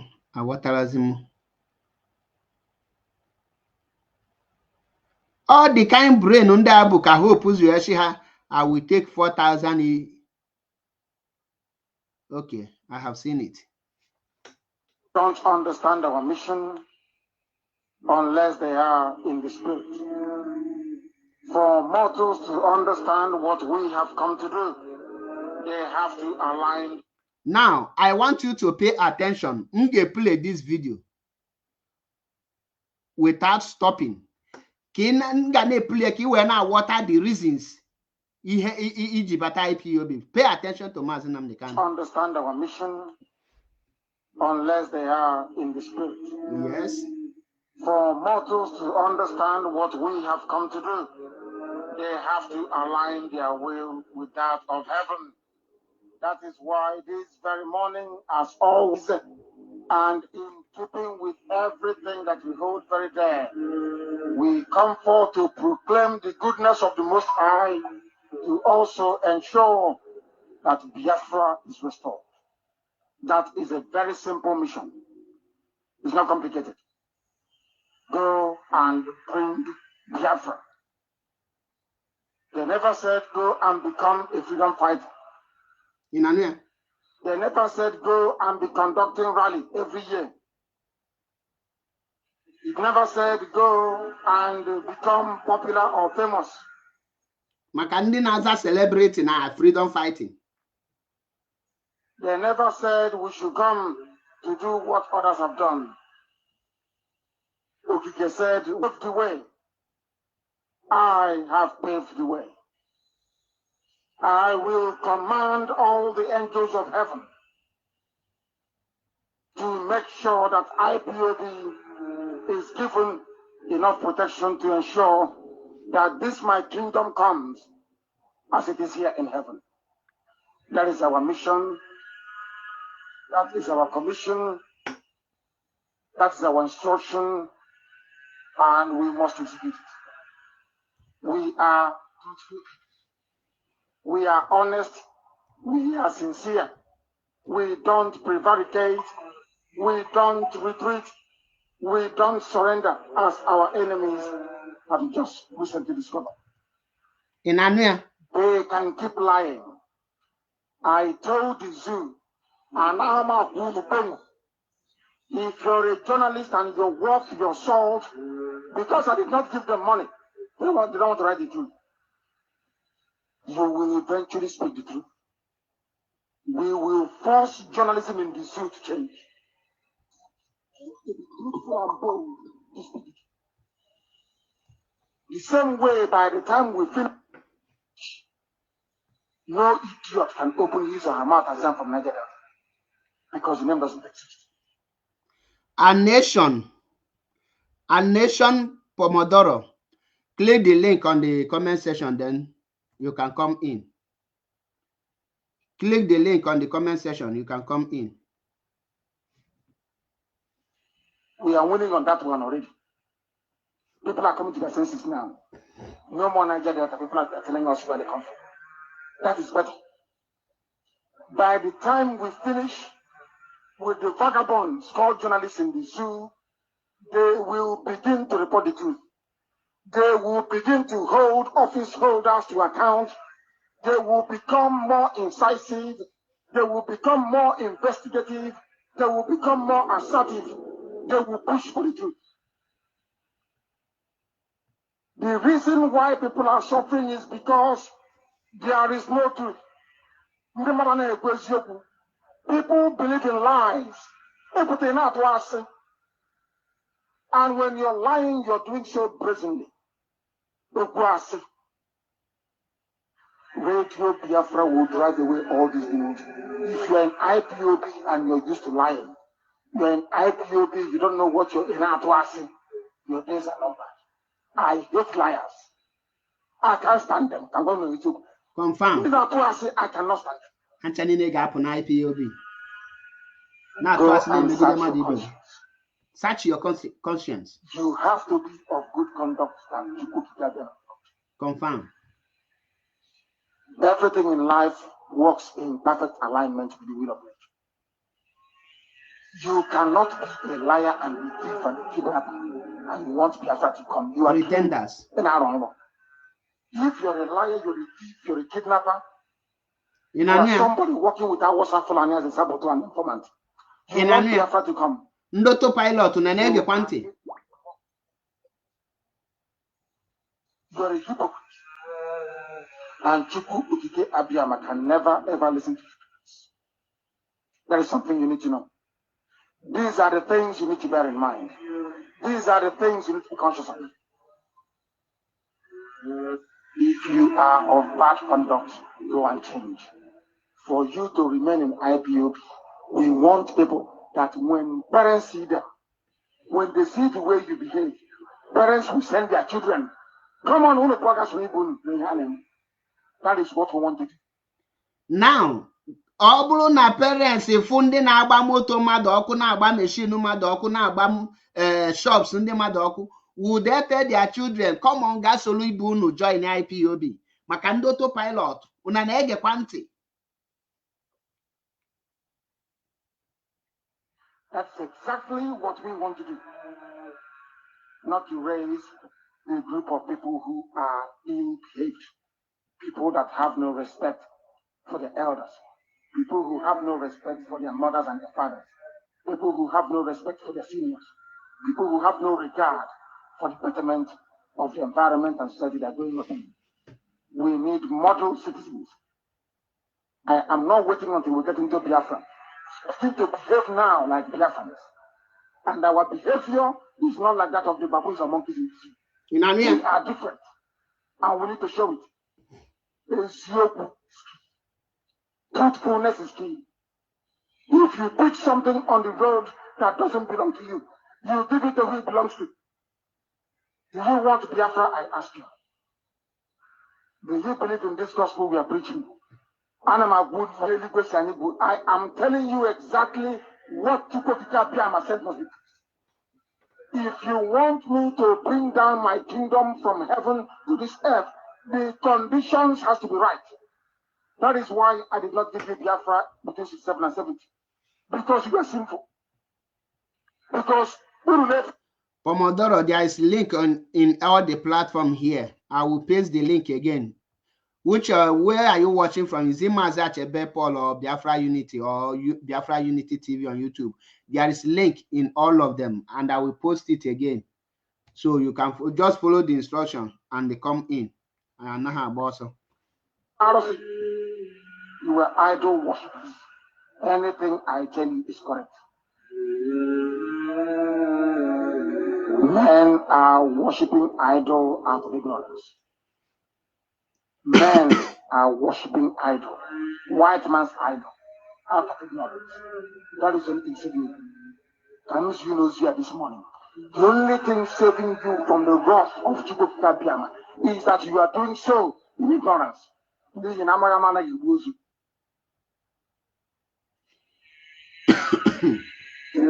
is the only thing saving you. How does it do that? Oh my goodness. No wonder we are suffering. No wonder. Arose. Greek Arose. Zeus. Called Jesus. That is why they say man can marry man. Woman can marry woman. And in the end, Islam is one of them. They are the only two countries to save humanity. This is the name of the. I believe now, that is the voice of Ohamadike. Makande Diali Zafa, Meje Bunkapia, Obata Obi, one of Atolo, Egbeje Lawine, Egbeje Agbadom Police, Prime Minister of Criminal Court, Criminal Prime Minister, all these criminal names, special bingos, the greatest one, the strongest bingo, I resign, yeah, or Gwelube Kwanishi resign. Then I will draw the curtain here. The worst about two anywhere. Bull.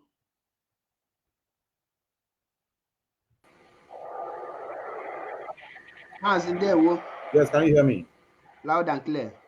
I just want to confirm that your system is working so that they will not give an excuse of not coming. I have not much to say. I just want to put my voice and to confirm that You are doing a very good job. Even though I'm working on my system, I'm still enjoying your broadcast, and I love it when it comes to a debate. And somebody say he want to come in. I say, okay, let me control whether your system is in order. My system is not. I have 3 laptops here. Once one misbehave, I switch to another one so that nobody will give excuse. All right. I don't have much. Just continue doing a good job, brother. Thank you very much. Ndewo nwa Chineke. Daalụ.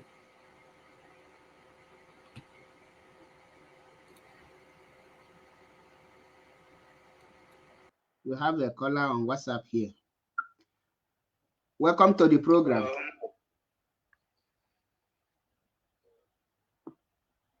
Daalụ nwa Chineke. Ndewo.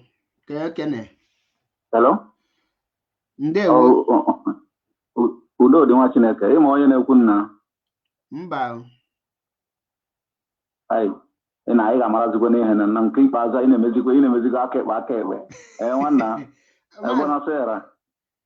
Mazi, I agwa m afa gị because number dị na my phone, changing phone, so afa anọghọzi na mụnwa na-edebere because mụnwa na-achọbụ ịbata na-eklik dịtị ekwe ha aba dịtị ịma ha na-eme the page attack, so I try my possible best to log in dịtị ekwe ha abata. Okay, ọpọmọdọrọ na-ekwu. Ọkawo nwanne nwoke comrade here in Netherlands. Okay, ndewo. Asị m na ịga dịka echi.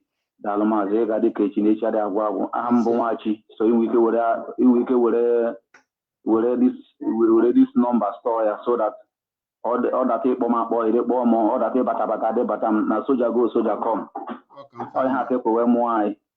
Ọrụ ekwewe mụọ anyị ka anyị na-arụ n'ụbọchị keta. Achọrọ m Biafrans all over the world, lovers of freedom. Ndị ọma na-adị mma, ụmụ Chineke, unu ga-enụ ntị na isi oru ka isi unu azụ. Just like a record voice onye ndu anyị na-play here, ime ka amata na onye ndu me ka amata na ha na onye ọbụla mbịara nkọwa nke ya na-abụ nke ụmụnne ya nke hapụ ya na ọbịa ṅụfụ ihe anyị gara.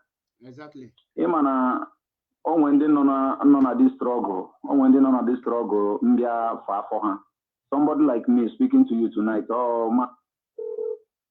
George Onyibe kam nụrụ olu ya wee bata na struggle abeti.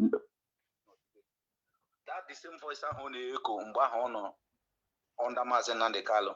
The spirit of Biafra baya n'ime ọ na-eko. Jee gee program ya today, ị nwere ike nọ 10 minutes dị ya. Otu aka ọ dị. This guy, abụ m onye komita. Ọ dị ka ihe m gwara Metu the other day. Abụ m onye komita nọ n'ime Ipob. The other one nke Urobo anyị na meeting na Brussels. I was watching him the word on the actual video ihe niile na-eme ka ọ bụ na ya wa mere so that ka ọ bakwa na record ya. Mụ amacha na jite so gịnị ka na-akpọ ya. Ihe ndị a niile ihu na-eme today with the way it's supposed to play. Mụ ama ọ na m enweghị the right. I don't have the capacity to inform the leadership what I'm seeing in that Ikenga. Before this guy emepe studio, Imam Bofilu no Omega arrive on Bomepre that studio. He thought he have arrived. And the leadership be a chopper no webe leakage nsi hapo na galon ha. Ozugbo gbachiri ya. Obido kpọwa ma baby. Ọkpọ baby. Ọ sị bịa kọrọ ihe mere iji hapụ ESM pụọ. Bịa ka onye nka. Ihe ndị a niile ewucha ihe katapila. Ihe ndị a niile ewucha game. Obido obi elu. Uche mefọ. Sonudo. Ifeanyi Uba. Andy Uba. These are the people. Mruge ihe ndị a niile wuti uche ụka afọ mefọ. And the ketepa n'onwe ya they were ahụ na ọmama ihe ọ dị ka video mere this evening. I told him no better late upon all his in time of spy or when because now nwoke ha na-achọ ka ha megide nwoke ha na-achọ ka ha kwugide gbasatara anya ụfụ ha na ụfụ obi ha ka ọ bụ na ha wa mere ya onye ngwara ha nọ n'ekpekpere ugboro 7 n'ụbọchị onye awonye na-ada atụ asị nwa na onwe m sef na-ada ekpugburu asaa nna agba mbọ ka minimize ịtụ asị mana mụ na mmadụ na-emekọ ihe ama m otu Chukwu si aza m ihe ọbụla m tiri aka otu si aga amụchụ m ozu onye na-anaghị atụ asị amụchụ m onye ihe nke mmadụ na-ewute Maazị Nnamdi Kalu Chukwu na ndị biri n'igwe dutara ije a ka ọ bịara ya ije a otu ọbụla ha like ha gada for vulture ha gada ebe niile akpọrọ m nke a gbara ahụ ọnụ white nji program ya na-eme the thing because onye nke a bịakwara the same thing nke nọ na London kpọrọ ahịa ele ahịa nke eze ji mmadụ the same way eze ji mmadụ m bịara the same way ka nke nọ London mgbara ahụ ọnụ white nsị na ya bịara wụrụ dọkịta na IPOB along the line hụ ihe ha na-eme na ha nche niile bịara with hope nọ ka ha bịa meda career development of politics mgbuzie na ọ bụghị ihe ha mkpedo ha mbụ n'obi wee bịa ka Maazị Nnamdi Kalu mkpedowere ha nche niile ọsọ na-eme ọsọ a na-agba ha agbata ha and ihe a niile ihu na-eme today ọkwa ụda guy a na-akpọ Ikenga ọkwa ụda guy right from the first time mgbe ahụ ewu ọhịa nwa bingo a ele ahịa ekperima nzuzu gị ha niile zuru two question ahịa jụrụ ya I could remember na since ejidere onye ndu onwebeghị any blessed day this guy okwu against Nigeria government so naanị ihe ọ na-ekwu onye metaga ya na onye na-emetagaghị ya onye ndị against na onye na-adị against this is wucha that information ahụ ọ chọrọ and mgbe ọ bịa hụ na this information adịghị elikizi because ekele dịrị Chineke dịka Maazị Nnamdi Kalu gwara asị it will take them million years to destroy IPOB whatever they are doing. I told them even here in Netherlands many of them come for document ngwa ha na document agbara ka ha na-ewere ha na-abịa ewere ya a na-enye ya afọ ise but agwara m ha ọ bụrụ na ị bịara fọnụ na akwụkwọ ị ga-ewere dị akwụkwọ ị ga-enweta ọrụ but at the end ị ga-eluzu ma nke nkarị ma ọrụ ma akwa ha wetara ma ndụ gị ga-eti ya n'ime because ndụ mmadụ iji were akwa most of our people amaghị ha mbakịrị on this journey. This journey is a journey of no return back. Asị gị ọ na-ede letter of resignation onye mere employ onye mere employ before getting a letter. Thank you for voluntary. If you volunteer yourself, just like I said, volunteer myself to sacrifice here in Netherlands. Utu aka give one voluntary onwe na side nke na utu aka ndị ọzọ voluntary onwe the whole demonstration in Nigeria na-eje ka ọ na-resign n'ọlụ na o nwere contract ọlụ oji. The whole meeting in Nigeria onye ọbụla na-eji ego eji ya for transport produce ya ihe ndị a niile wu voluntarily because ha feel na ha achọ ndị a niile wu ndị na-achọ ka ba dị otu ahụ ọ dị so that ka ha kpara akpa na akpa abụ ha lọta ụlọ Christmas nke bịa obodo oyibo rụcha eburu ndị ke na-arụ na ndị ke na-agbagharị na steeti gbarịcha onwe kesu nwechata nwa 20,000 30,000 ọ lara ụlọ ka ọkpara post na akpa ka a na-asị ya odogwu ha chọrọ ka ọ dị otu ahụ ọ dị ọkwa ya ka Maazị Nnamdi Kalu ndara bịa brije today because all YPOB mere onye ikwerela onye ahụda na onye Imo steeti na onye Anambra ga-eji wee nọkọ ọdụ na-ekwugbo otu amara na bụ n'ekwuka nwanne mana otu amara na bụ na bifo ndị a megide anyị merụ anyị today stand anyị kewa onye asị na onye Ebonyi steeti ka m gwa gị my brother ị mara these people Andy Ụba Ifeanyị Ụba ha mechara bupụta ego mmere onye ọbụla mbụ onye zuru ohi ha jide n'Ọnụcha ha sị na onye Ebonyi steeti they want to divide that statement they want to put it emeli ihe ya ihe site na ezinụlọ Maazị Nnamdi Kalu emeli ihe ya ihe site na in-law Maazị Nnamdi Kalu emeli ihe ya ihe tinye their own spy inside the US emeli ihe ya ihe a niile hụ ha na-alụ ọgụ ya ọgụ mmeri komre nke nsọ ọ dị ihe ikwuru si onye isi ya nọ na ụlọ nga ị bịawa na-agwa anyị sị onye a onye ji aka etu onwe ya special one allow ihe metara ka otu aha gị ị need iji aka etu onwe gị aha onye nche niile nọ na distrọgụ na onye ọbụla na-agba mbọ nke ya ebe ike nkwere ya even ka m achọghị egwu ebrokasa m ga-ekwe because of this guy do iru m na-akwọ because m ma na ọsọ oyibo karịa m 24 hours awume graduate ọmasị oyibo ịmakwe maazị onye na-achị gị IPOB rules and regulation loose and regulation a na-eme ka more rules ka a na-akpọ rules and regulation na enwe nkapịa na the strongest one na design nwa Chineke ifu ka o si wee na-agụ agwara mecha m ga-ese dịrị the video m mere ya n'ehihie m gwara ya sị na ọ bịara late because otegori m nwa ahụrụ ya otegori m nwa na onwe m because ọrụ m na Facebook na 24 hours even onye be m sef mecha na-ewu iwe na onwezi ihe ọsọ na-arụ because ihe m nọwụ na peji ha ncha niile ka m na-eje ịma na sisi ọ dere sisi ọ mechara tu ahụ ọ kọchara datu a jee na ihe niile a mbụ ndị won Nigeria ije da place na ha ncha niile ju na peji ya. Okay, na-eche na-etie so daalụ maazị onwe dị ndewo nwa Chineke agwara m Nigeria gọọmenti na ha ajụ ọchịcha anyị wa ajụ ọgịga ajụkwa na ọgịga anyị ajụ ọchịcha ọkwa n'ọnọdụ a o nwere ihe ha mekatara ya nke a ekperima na-eti jeje gba moto ọkụ and gba disin even the mụnwa na-achọ mmecha na bikos ama m na ebe ahụ ihe ha mere na mba na research na mma achọta ka mma ga-enweta daga na-emeda vidio a mana m ga-enwetere m onye ahụ nweda moto a bikos ama m na moto ahụ ọ gaghị adị less than 1 million naira 1 million naira 1,000 euro m ga-enidi nweta data ahụ ụnyaahụ ka m nwee ike forward ọrịa the money kọgagoro the money gwa ya na anyị n'ime ndị a mere ha agụrie moto ọhụrụ ka nwee ike chọtara ndị a mere ha daalụ nwa Chineke ama nke anyị si kwado n'ọnọdụ a ndewo nwa Chineke ndewo Biafra were spirit and agwagi no spirit ma what ya ma no n'ime IPOB na hide I discovered this guy obunu na follow m unu gama akpogo m na many program anyị mana my own bụ na mada hide akpogo m na live program Mazi Okpalaeze Chukwubikem gwe ahụ ha na this guy na ha fight for freedom na onye just na hide the name of GOS go we extract ya information. I saw it. My own bona ngebe mfia mfu something na ma hide there. Onwele onye obo mu abu the only media warrior na apụta ngunu na this guy. No onya even self onye jum ma me take care personal share yes and me take care personal. Why na mama na for something on a block this onya is a sabotage. Is me taking a personal. In all na this struggle if sabo you don't take that sabo personal war to the saboteur, you will end up laboring in vain. For you to be more strong, for you to be more active, when you detect a saboteur, take the war as a personal war. That is only way you can succeed.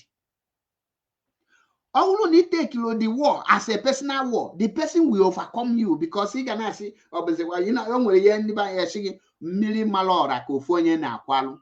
once you take it personal, you will be able to unleash your arsenals. But only take it personal, that is when they will overwhelm you.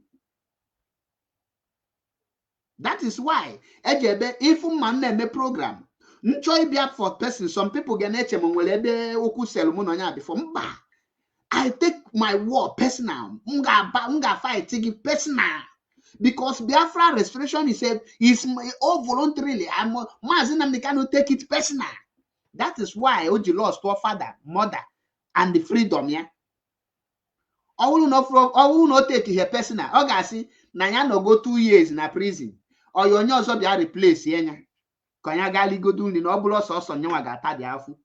But also say no dear personal suffering. That is why you need to know when to action.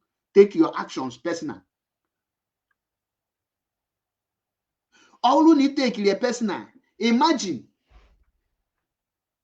onye interim unit coordinator put on a social media live broadcast sack what people. Who give you the authority in IPOB? Iyabu game ya go to see the genuine ones.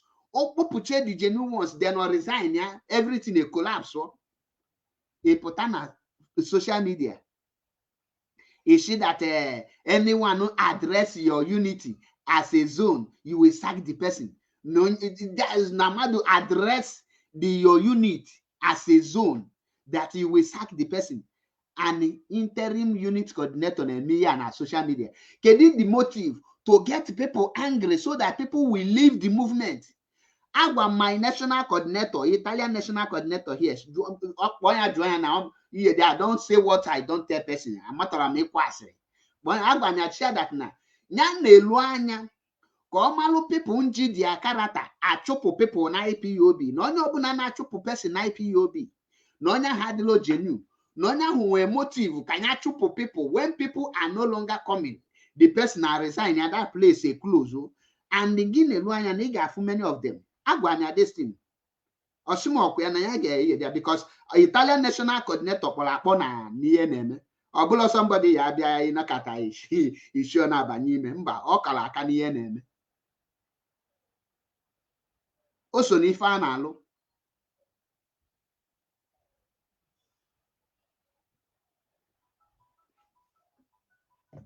I have another caller here.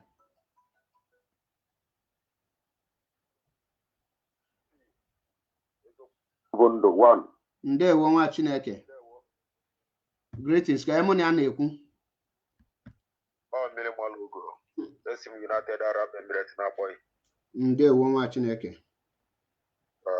Mazi Achebe, daalụ. Daalụ nini. Daalụ, we are together in this Biafra restoration. They can say make and buy malo. Bob na na-ekwu okwu. Ana m azọ Biafra maka Nnamdi Kanu. Ana m azọ Biafra maka onwe m and my generation. Exactly. And then ona ka nchọkọdụ n'isi onye ọbụla ọbụna anyị wolu ụdị ihe a tinye n'obi anyị na anyị na-azọ Biafra maka anyị onwe anyị na our generation. Na ọ bụrụ mmadụ ọbụla ka anyị na-azọrọ freedom, ije agadịla anyị izi. Ije agadịla anyị mfe. So Mazi Achebe, ihe gbasara this rifraf a na-akpọ kedu ha na-akpọ dị asef Chibuzo. Ogwedere adịzi ike nga sef. Chibuzo bụ afọ.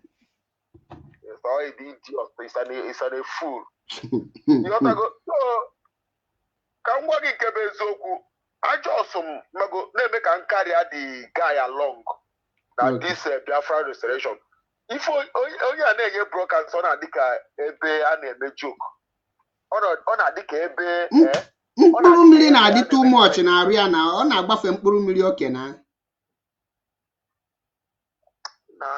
ọ na-adị n'oke ebe a na-eme short ọ na-adị ka ihe ụmụazị just na-akarị ya long ka ọ bụkwa alụfụ ka a na-akarị ya long mana otu o si wee pụta ihe ọfụma kịta maka resign apụọla onwe ya ọkwe na-aghọta ọ ndị a na-asị awalide akwụ gị n'iru kwụrụ gị n'azụ kwụrụ gị n'aka nri give us order.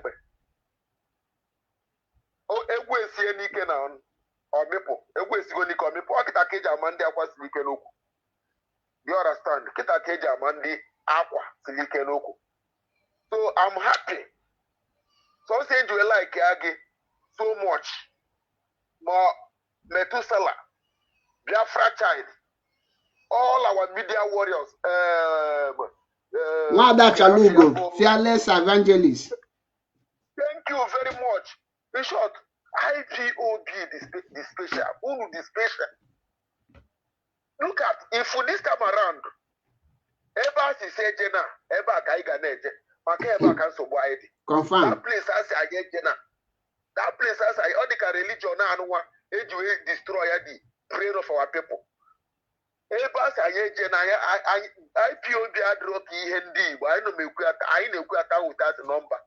IPOB the special. That is why our leader say, after I restore Biafra, no more than they ga again. Oh, no number on IPOB members, the Candy Army, what do you get IPOB members than the Army? I don't look at anybody's face. I had a little mother again, but we respect everybody. But if we ever in us, I ever get it. Do you understand? Exactly. So, if okwu ikpeazụ nwe ikwukwa ihe gbasara this idiot na-adị ata atụ si n'ọwụ na-arụ na Nigeria gọọmenti ikwuwalụ welu wee na Dwarf in Finland. wee na-alụ ọlụ ọjọọ na ekperima na Finland. Do you see that guy? Do you see that idiot?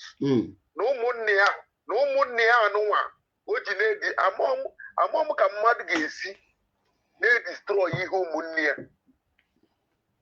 Ịmakwa ebe DSS office dị, ịmakwa ebe Amị Baraka dị, ịmakwa Abuja ebe eji awa leader ijere ebe afọ ọ bụrụ ụmụnna gị na-esi ndị na-achọ ififa ga-eri n'ihi isi ike a niile juru na pai ije na-amụ shọpụ ọkụ na-amụ ihe eji akpata nri ọkụ isi m n'iwe freedom fighter odo I know that na the mission Simon Ekpa bụ ka o mee Biafra freedom onye ọbụla anụrụ ya onye ọbụla anụrụ maka freedom of Biafra Simba Biafra bụkwara ụdị nka that is the mission Nigeria government zitere ya ka ọ bịa mee ọ ya nwa bụ the mission that is the main mission ka o jiri all this stout na-akpa mkpamkpa niile ka Nigeria government jiri ha na-akpa mkpamkpa niile ha na-akpa ihe ọtagụkọ ya ka ndị be anyị nwee ike wee sị na ha chọrọzi Biafra ma na-asị ka ọwụ nwanne anyị ma na Biafra wụ ndụ anyị o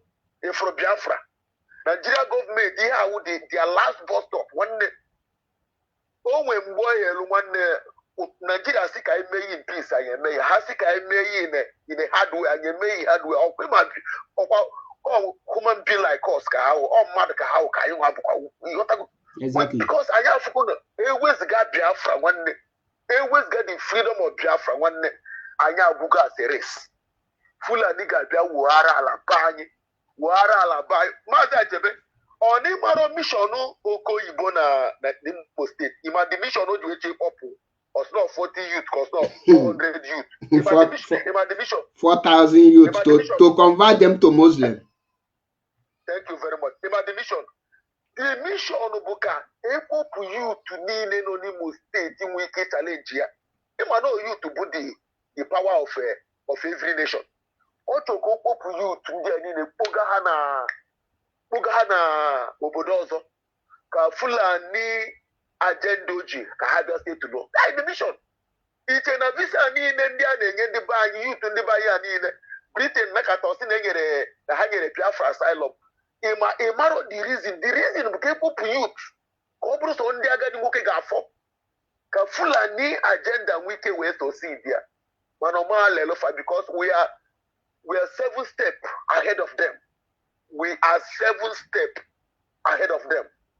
So Mazi Achebe, even now you're any member of IPOB, something like that video ebe Finland, no money my happiness ever our people are go through to Nasamone or agent of Nigeria government, the agent of darkness. That is my happiness. How am I going to na Samonepa IPOB na Mazi Nnamdi Kanu? Although Samonepa putago we go that na ya da arụrụ Mazi Nnamdi Kanu ọrụ na ya nọ n'isi onwe video ya dị ọsị na ya nwere ihe ọbụla jikọrọ ya na Mazi Nnamdi Kanu na ya nọ n'isi onwe so ihe ọbụla ọ na-eme ya n'isi onwe ya and anyị mara na Nigeria gọọmenti ka ọ na-alụlụ ọrụ but time shall tell. Ọkwa ma Biafra ọkwa ma freedom of Biafra nwanne anyị afisi ya. Biafra is our life. Confirm. It's our life. I got fist here. Mazi. Ndewo nwa Chineke. Ise dịkwalụ gị na mma daalụ rinne. Ndewo. Anyị abịago na anyị abịago. No going back. Ka ị ga-ebi na kata ịgba ọsọ n'iru ọgụ. Ị hapụ your fellow men na nọ n'ihu agha. Ị ga dị na nwunye gị first. You are not serious. You are not serious. You are not serious. If you are teaching in him na you are better than Uchemefo. You have done it. Which great job. In my a broadcaster awareness. That is why I go our people. Amalom mentality to no IPOB. But for me, any person na eat na within the zoo, you are not a freedom fighter. Many are called fear choosing. Mazi say, I need 100 men. Or Shiloga, I need 100 celebrities. Or Shiloga, I need monkeys and baboons. Or Shiloga, I need 100 women in men's form. 100 men. Oh, don't speak about Christian. Let's speak, Kwana. Speak. O need the religious extremist. O need the bu Jesus nishi kagala. Agwago mi uno kefu onye ọbụla dị loyal to Donald Azubike. Nyanya na akpakọ. Onye ọbụla nọ loyal to Uche Okafọ mefọ. Obidobien, George Oniberibe. Then check these people. Have not on IPOB. You're like on at Bula DOS in EC, EOB, because with information. My faith is number one before his freedom. He's not a freedom fighter. Freedom fighter is not for children.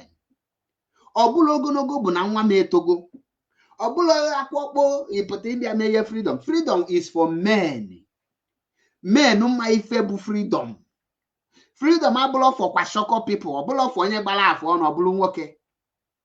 Onye te spirit here or shigin ọgbaga afọ ọnụ ọbụlụ nwoke. Ogologo na nwa metola. When the going gets tough, the tough get going. Amam na ndị dịka Chibuze Egwu atụ ga-adapụ because they were never rooted in what we are doing. Just that no G connection ụmụnne na ndị ọma wee na-apampia na-asị gị na ọ na-eme great job. Anyị ma ife alụga.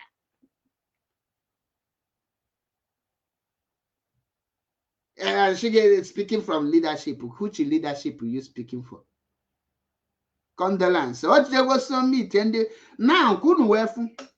Always an age maka one bansha where to put out the whole genuine people. As a Jimado or make the call, Mazi Achebe. Then some of people join him and make the call and now some Mazi Achebe. Nanya funa these people. Be hani the Kasakia a genuine man. Kaha when we can yapon at this period. Shihamba. Nsimba bon MAP. Fire on. Oblo hama bobatagi. Tata we are there. MAP no kwa n'egwu. Akam no kwa n'egwu. Kulu n'ọkụ. Ha agbago ọsọ. Ha na-emezi enjoy with nwunye ha na enyi ha nwanyị. Ha na-alachazi aka with ndị politicians. Ofu onye ejewego ka oje wolu special advisor to Ifeanyi Uba. I resign for job or contract work enye gabi. Mazi Nnamdi kana putabe. On this note, aga m arapụ unu here. Mbọchị nta ka anyị chụọ n'Owo Range. Biafrans and lovers of freedom.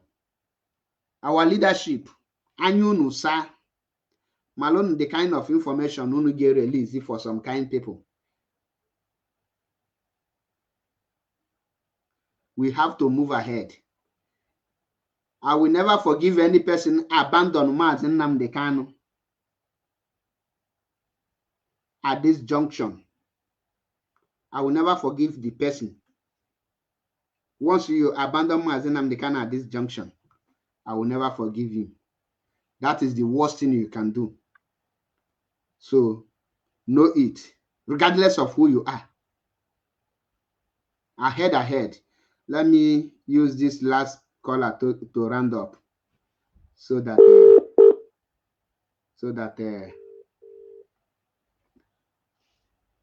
Mazi there will because usual 2 minutes because I go me round up. Yes, and there will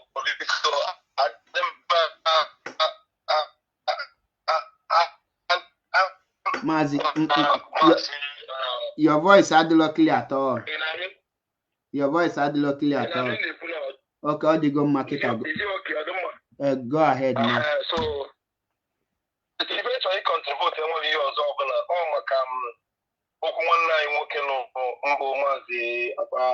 Chibuze Egwu atụ South Africa. Afia Chibuze Egwu atụ Emmanuel. Boya tension obula maka ka nju e bia here. Okay, so even na Chibu obula na ile na anya the lineup of his ndo yano. Ila gono ile anya fo no mgbe uche mefo mgbe video bi no nso no okoro no ifo na ya no video bi no ana communicate no ya ka obo uche mefo ifo ya no bukọ ya bụ Chibuze Egwu atụ ike chukwu ọnụ ọha ezigbote ọyịya no ọ gị ka ọ bụ nne ya anya no he also was not defending the president. He was defending him. I mean defending her if you know so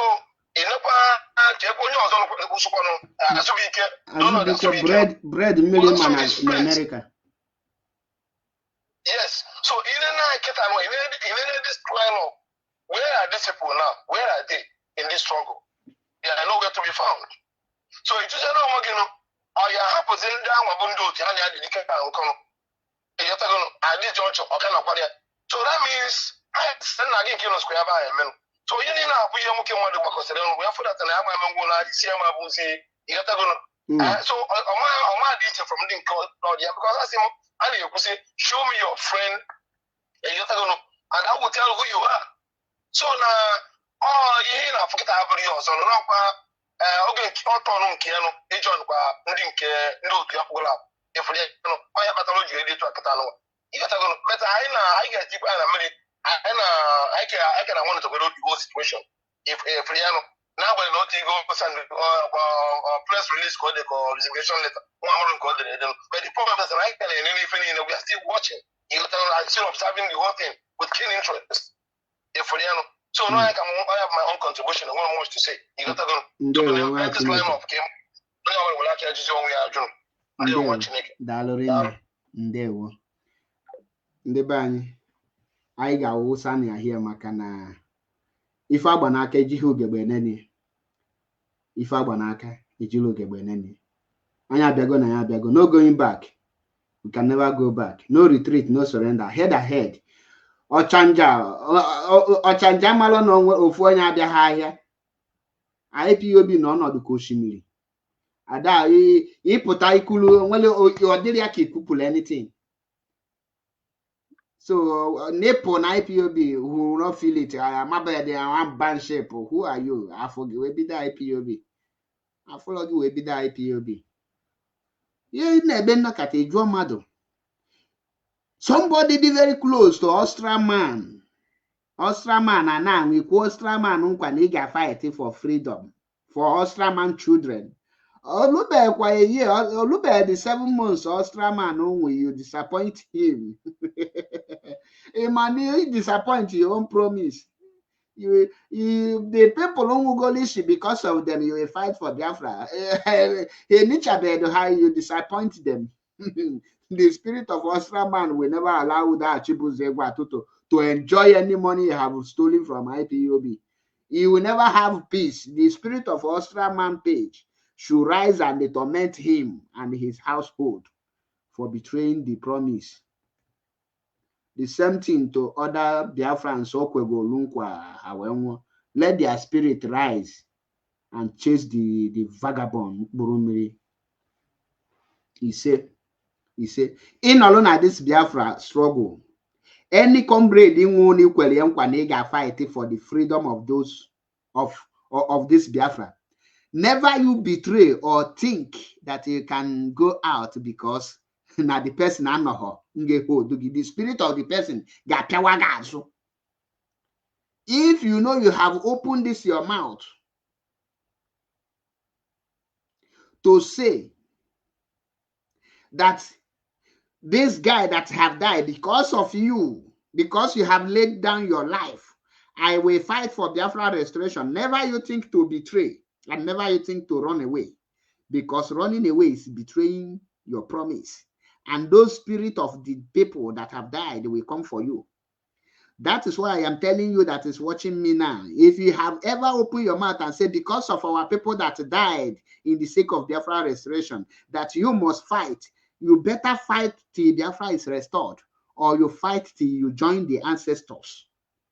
You can never afford to betray, because if you betray, the spirit of those you speak will rise and torment you and your generation. You see, Omuabu MAP eziokwu bụ ndụ one in Biafra land. Asị m ya ma alụ gị mmebe ọbụla ị nọ. Anyị ga na-azọwa ụzọ. Anyị abịago na ya abịago. O nwere onye anyị ga-agbalụ ọsọ. Kama m ga-agbalụ gị ọsọ, ịgbalụ m ọsọ. Kama mụnwa ga-agbalụ gị ọsọ, ịgbalụ m ọsọ. Kama nkịta mmadụ ga-atagbu nkịta m, ọkwụọ m ụgwọ. Nkịta m tagbuo nke onye ahụ ka m kwụọ ụgwọ ya. Ọ n'ọdị. Chineke gozielu Mazi Nnamdi Kanu. Gozielu m ndị niile dị genuine na this struggle. Gozie onye ọbụla na contribute in one way or the other. Gbaa anyị n'ume ka anyị ghara ime anyị nyocha ọgụ ka dike. I end ya kọkọyogeri ka ofeke.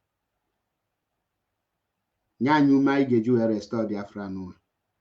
Ọ na-aka mkpere, ọ na-aka ọ ga-adị n'Eke, ọ na-aka ọ ga-adị n'Orie, ọ na-aka ọ ga-adị n'Afọ, ọ na-aka ọ ga-adị na Nkwọ.